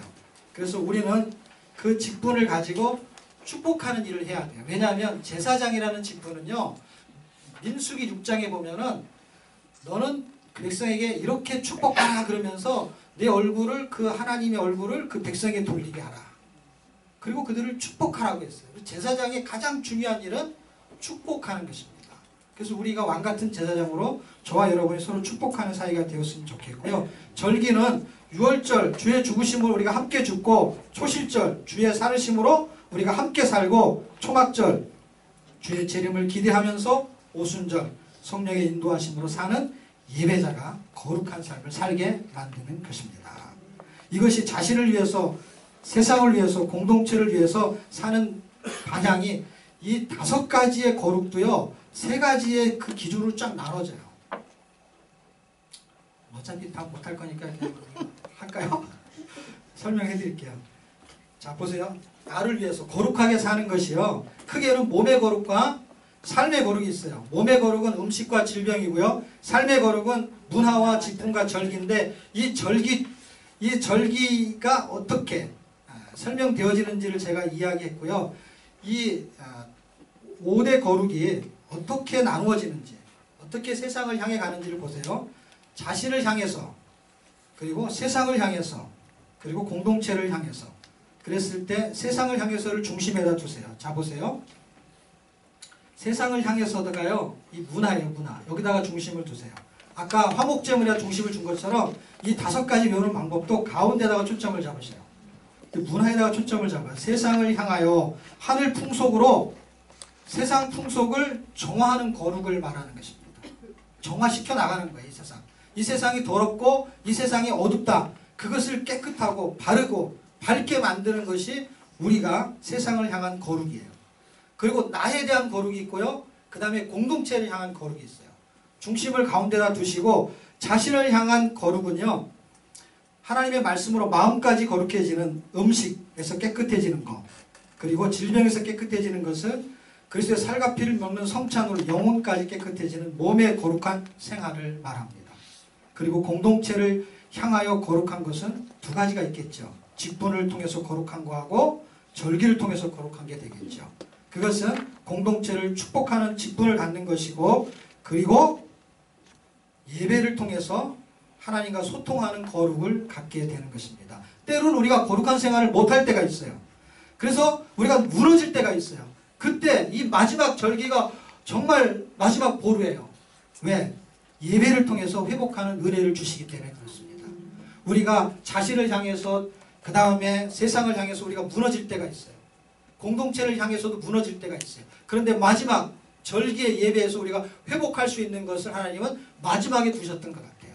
그래서 하나님께서 우리를 다시 회복하게 만드시는데, 거룩한 생활은 존재의 가치를 발견한 자들만이 살게 하는 그 이유 있는 삶을 살게 되는 것입니다. 다시 말하면 존재의 가치를 발견한 사람들, 내 존재는 이렇게 거룩한 존재야, 나는 원래 더럽고 부족함이 많은 사람이었지만 예수 그리스도를 통해서 내 존재가 거룩해졌어 하는 거룩한 존재를 발견한 사람들의 이유 있는 삶이 거룩한 생활이다, 이것입니다. 그런 이유가 분명하게 우리에게 있어야 될 것입니다. 민수기를 해야 되는데, 민수기를 하는 방법을 제가 설명해 드릴게요. 민수기는 36장까지 되어 있습니다. 그런데 36장의 내용 중에 1장에서 10장까지는 이제 광야 출발 준비를 하게 됩니다. 그 준비를 하는 것이 11일의 창에 나오게 됩니다. 그리고 오늘 마지막 12일의 이야기는 여기가 중요하게 됩니다. 11장부터 이야기가 지금 광야 생활의 삶에 대한 이야기를 다루게 되고요. 여기서 몇 가지가 지나가게 되냐면, 자 보세요. 3가지의 시험 문제가 나오는데 이것만 하게 되면 돼요. 1장에서 10장까지는 출발 준비예요. 내용이 별로 없어요, 사실은요. 그리고 여기에 내용은 굉장히 중요한 내용이에요. 그런데 중요한 내용이 12일에 몰려 있어요. 광야의 첫 번째 시험 문제가 뭐냐면 먹는 문제예요. 자, 그런데 여기에서 레위기 그 거룩 5가지를 한번 외워보실 수 있겠어요? 저를 따라서. 첫 번째가 음식, 두 번째가 질병, 세 번째가 문화, 네 번째가 직분, 5번째가 절기죠. 이 5개를 외우면 민수기가 뚫립니다. 자 보세요. 11장까지는 준비라고 했어요. 그렇죠? 근데 1년밖에 안 걸려. 그렇죠? 준비 작업이. 그렇죠? 그러니까 예를 들면 광야로 출발할 때까지의 시내산에 머무는 기간이 다 합치면 1년이에요. 그렇죠? 1년이면은 이제 신앙생활을 출발할 수 있는 시기가 되었다는 거예요. 자 보세요 여러분. 초신자라는 거는 처음 초자를 써요. 그렇죠? 근데 10년을 한결같이 초신자로 사는 사람이 있어요. 처음처럼. 그런데 진짜 초신사가 있어요. 넘을 초자도 초자예요. 그렇죠? 이런 거는 뭐냐면 어떻게 구분하냐면 처음 초자는 초자신자, 그리고 이 넘을 초자는 초월신자. 1년만 돼도 믿음으로 사는 사람이 있어요. 어떻게 구분하는 거냐면요. 초자신자는요. 자기보다 예수님보다 자기가 앞서가. 그런데 초월신자는요. 자기를 앞서가는 예수님을 따라가요. 기준이 예수님인 사람은요. 진짜 그 사람은 1년밖에 안 돼도 초월신자예요. 초월신자.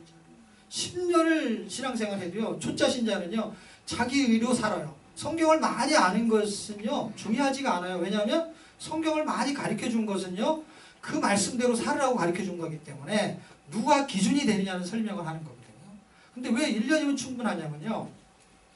사도행전에 보면은 10장쯤에 보면은요. 12장쯤에 보면은요.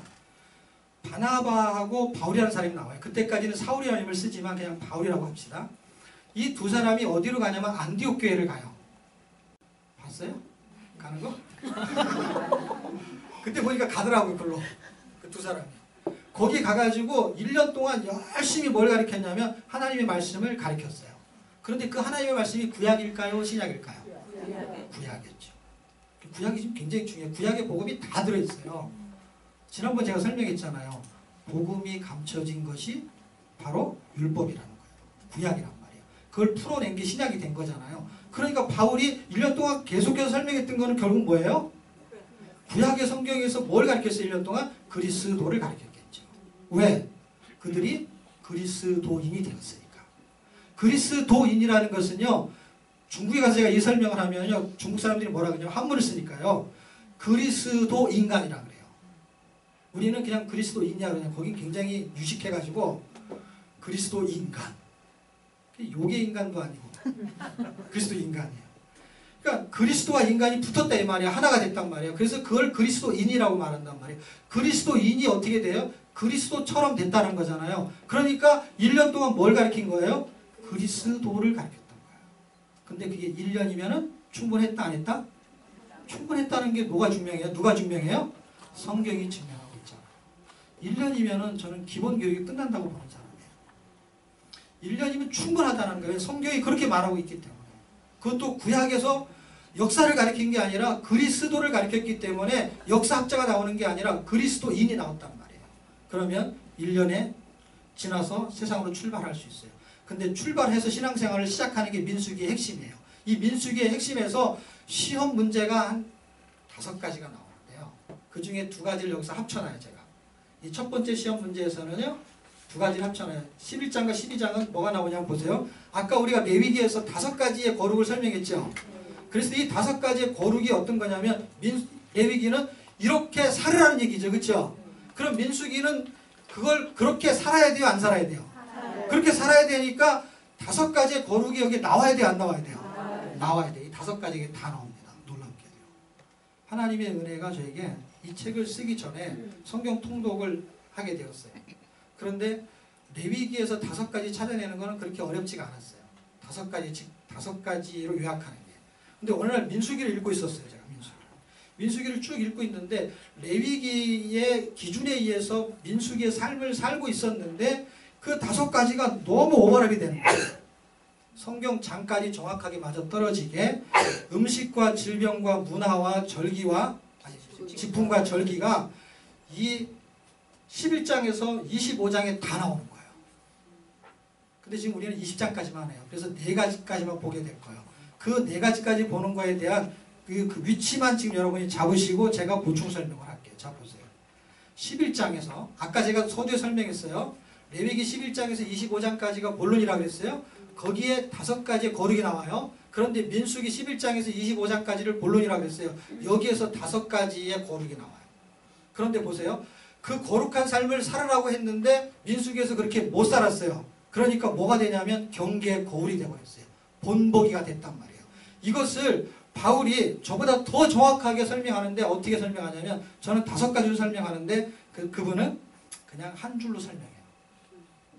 원래 고수는 짧아요. 제가 이렇게 말이 많은 거예요. 이게. 바울은 얼마나 고수인지 몰라. 이걸 짧게 정리를 한 거예요.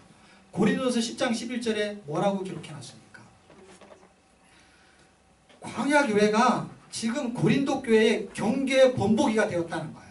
너희들이 지금 이렇게 이 고린도 교인들이 이렇게 살고 있는 것이 결국 언제부터 1500년 전, 2000년 전에 고린도 교회에 대한 편지를 쓰는 게 2000년 전이에요. 그렇죠? 바울이 지금부터 2000년 전. 그럼 2000년 전이라는 기점에서 고린도 교회가 앞에 있는 그 광야 교회를 설명할 때는 1500년 전이에요. 그렇죠? 그 지금부터 벌써 3500년 전의 이야기인데 2000년 전에 그들이 3500년 전의 이야기를 끌고 와요. 그래서 예화로 쓰고 있는 거예요. 광야 교회의 교인들이 이렇게 살았던 것들이 그것은 전부 다 현대 교회의 본보기로 기록한 것이다. 그래서 성경에 뭐라고 써 있냐면 경계의 거울로. 이게 개역 성경으로 제가 외워가지고요. 개정 성경에는 본보기로 기록된 것이다. 민수기를 기록한 목적을 고린도서 10장 11절에 기록해놨어요. 다시 말하면 민수기의 11장에서 25장은 38년 이야기가 다 지나가요. 15장밖에 안 돼요.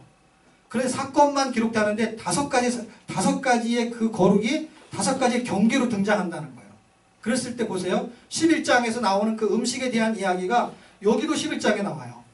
그들이 탐욕을 부려요. 근데 그 탐욕이 어떤 거예요? 먹는 것 때문에 부리죠. 그렇죠? 먹는 문제에서 그들이 거룩하지 못했다는 거예요. 그리고 그들이 모세를 비방하는데 미리암과 아론이 모세를 비방해요. 비방함을 통해서 나타난 것이 뭐예요? 문둥병, 질병으로 나타나게 돼요. 그럼 무슨 이야기를 하는 거예요? 첫 번째 시험 문제는요. 광야에서 먹고 사는 생존의 문제를 통과해야 된다는 걸 우리에게 본보기로 보여주고 있는 거예요. 그걸 통과할 수 있느냐는 거예요. 그래서 예수님이 광야에서 시험을 받으실 때 먹는 시험을 받죠. 그렇죠? 그래서 그분이 그 광야에서 시험 받은 걸 통과하죠. 통과했다는 건 무슨 얘기예요? 통과하는 방법이 있다는 거 없다는 거예요. 정답이 있다는 것입니다. 광야는 하나님만 의지해야 살 수 있는 곳이라는 거예요. 이 세상은 하나님만 의지해야 되지 이 세상을 바라보게 되면 저희의 다수처럼 다 광야에서 엎드려 죽게 된다는 것입니다. 믿음으로 살 수가 없다는 것입니다. 그만큼 굉장히 임팩트한 내용이 이 안에 다 들어있어요. 11장에서 25장의 내용에 굉장히 함축적으로 들어있습니다. 교회 생활에 대한 이야기, 신앙생활에 대한 이야기, 광야를 뚫고 갈 수 있는 시험 문제를 어떻게 뚫고 갈 수 있는지에 대한 설명들을 해주게 됩니다. 음식은 사는 방법과 목적을 설명해 줍니다. 그 사는 방법은 뭐냐? 그 사는 방법은 말씀으로 사는 것을 설명해요. 신명기 8장 3절에 이렇게 말합니다. 마태복음 4장 4절에서 인용한 것이 신명기 8장 3절이에요. 사람이 떡으로만 사는 게 아니라 하나님의 입에서 나오는 모든 말씀으로 사는데 이 말이 무슨 말이냐면 떡으로 살고 말씀으로 살고 그 말이 아니에요. 그 말이 신명기 8장에서 말하는 것은 너희가 그 하늘의 만나를 먹고 살았다는 그 의미는 하나님의 말씀을 들었기 때문에 그렇게 밥 먹고 살 수 있는 거야. 밥 먹고 살 수 있는 그 기준은 방법은 하나님의 은혜 때문이야. 이 말을 하는 거예요.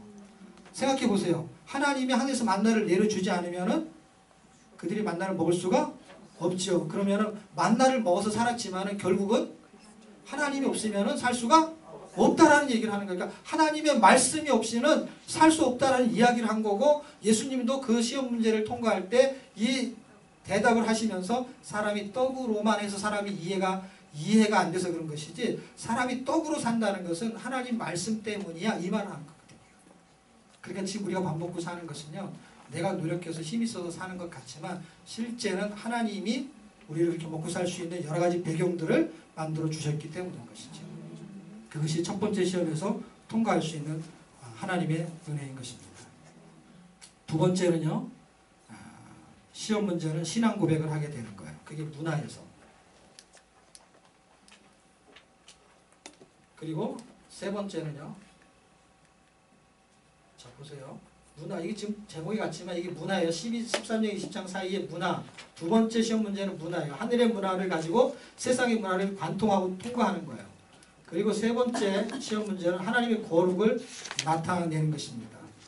자, 정리를 하고 마쳐야 될 것 같네요. 세 번째 시험 문제는요, 충성을 설명하는 것입니다. 하나님의 거룩을 드러내는 건 충성인데, 충성은 faithful을 말하는 거예요. 그러니까 하나님의 거룩을 드러내려면 예수가 꽉 차 있어야, 믿음이 꽉 차 있어야 돼요.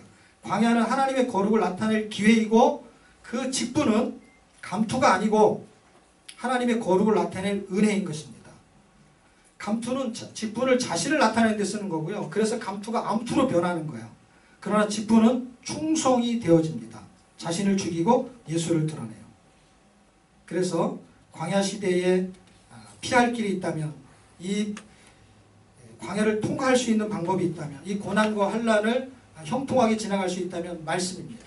말씀의 형통은 어떤 거냐면 고난을 비껴가는 것이 아니라 고난을 뚫고 지나가는 것을 말합니다.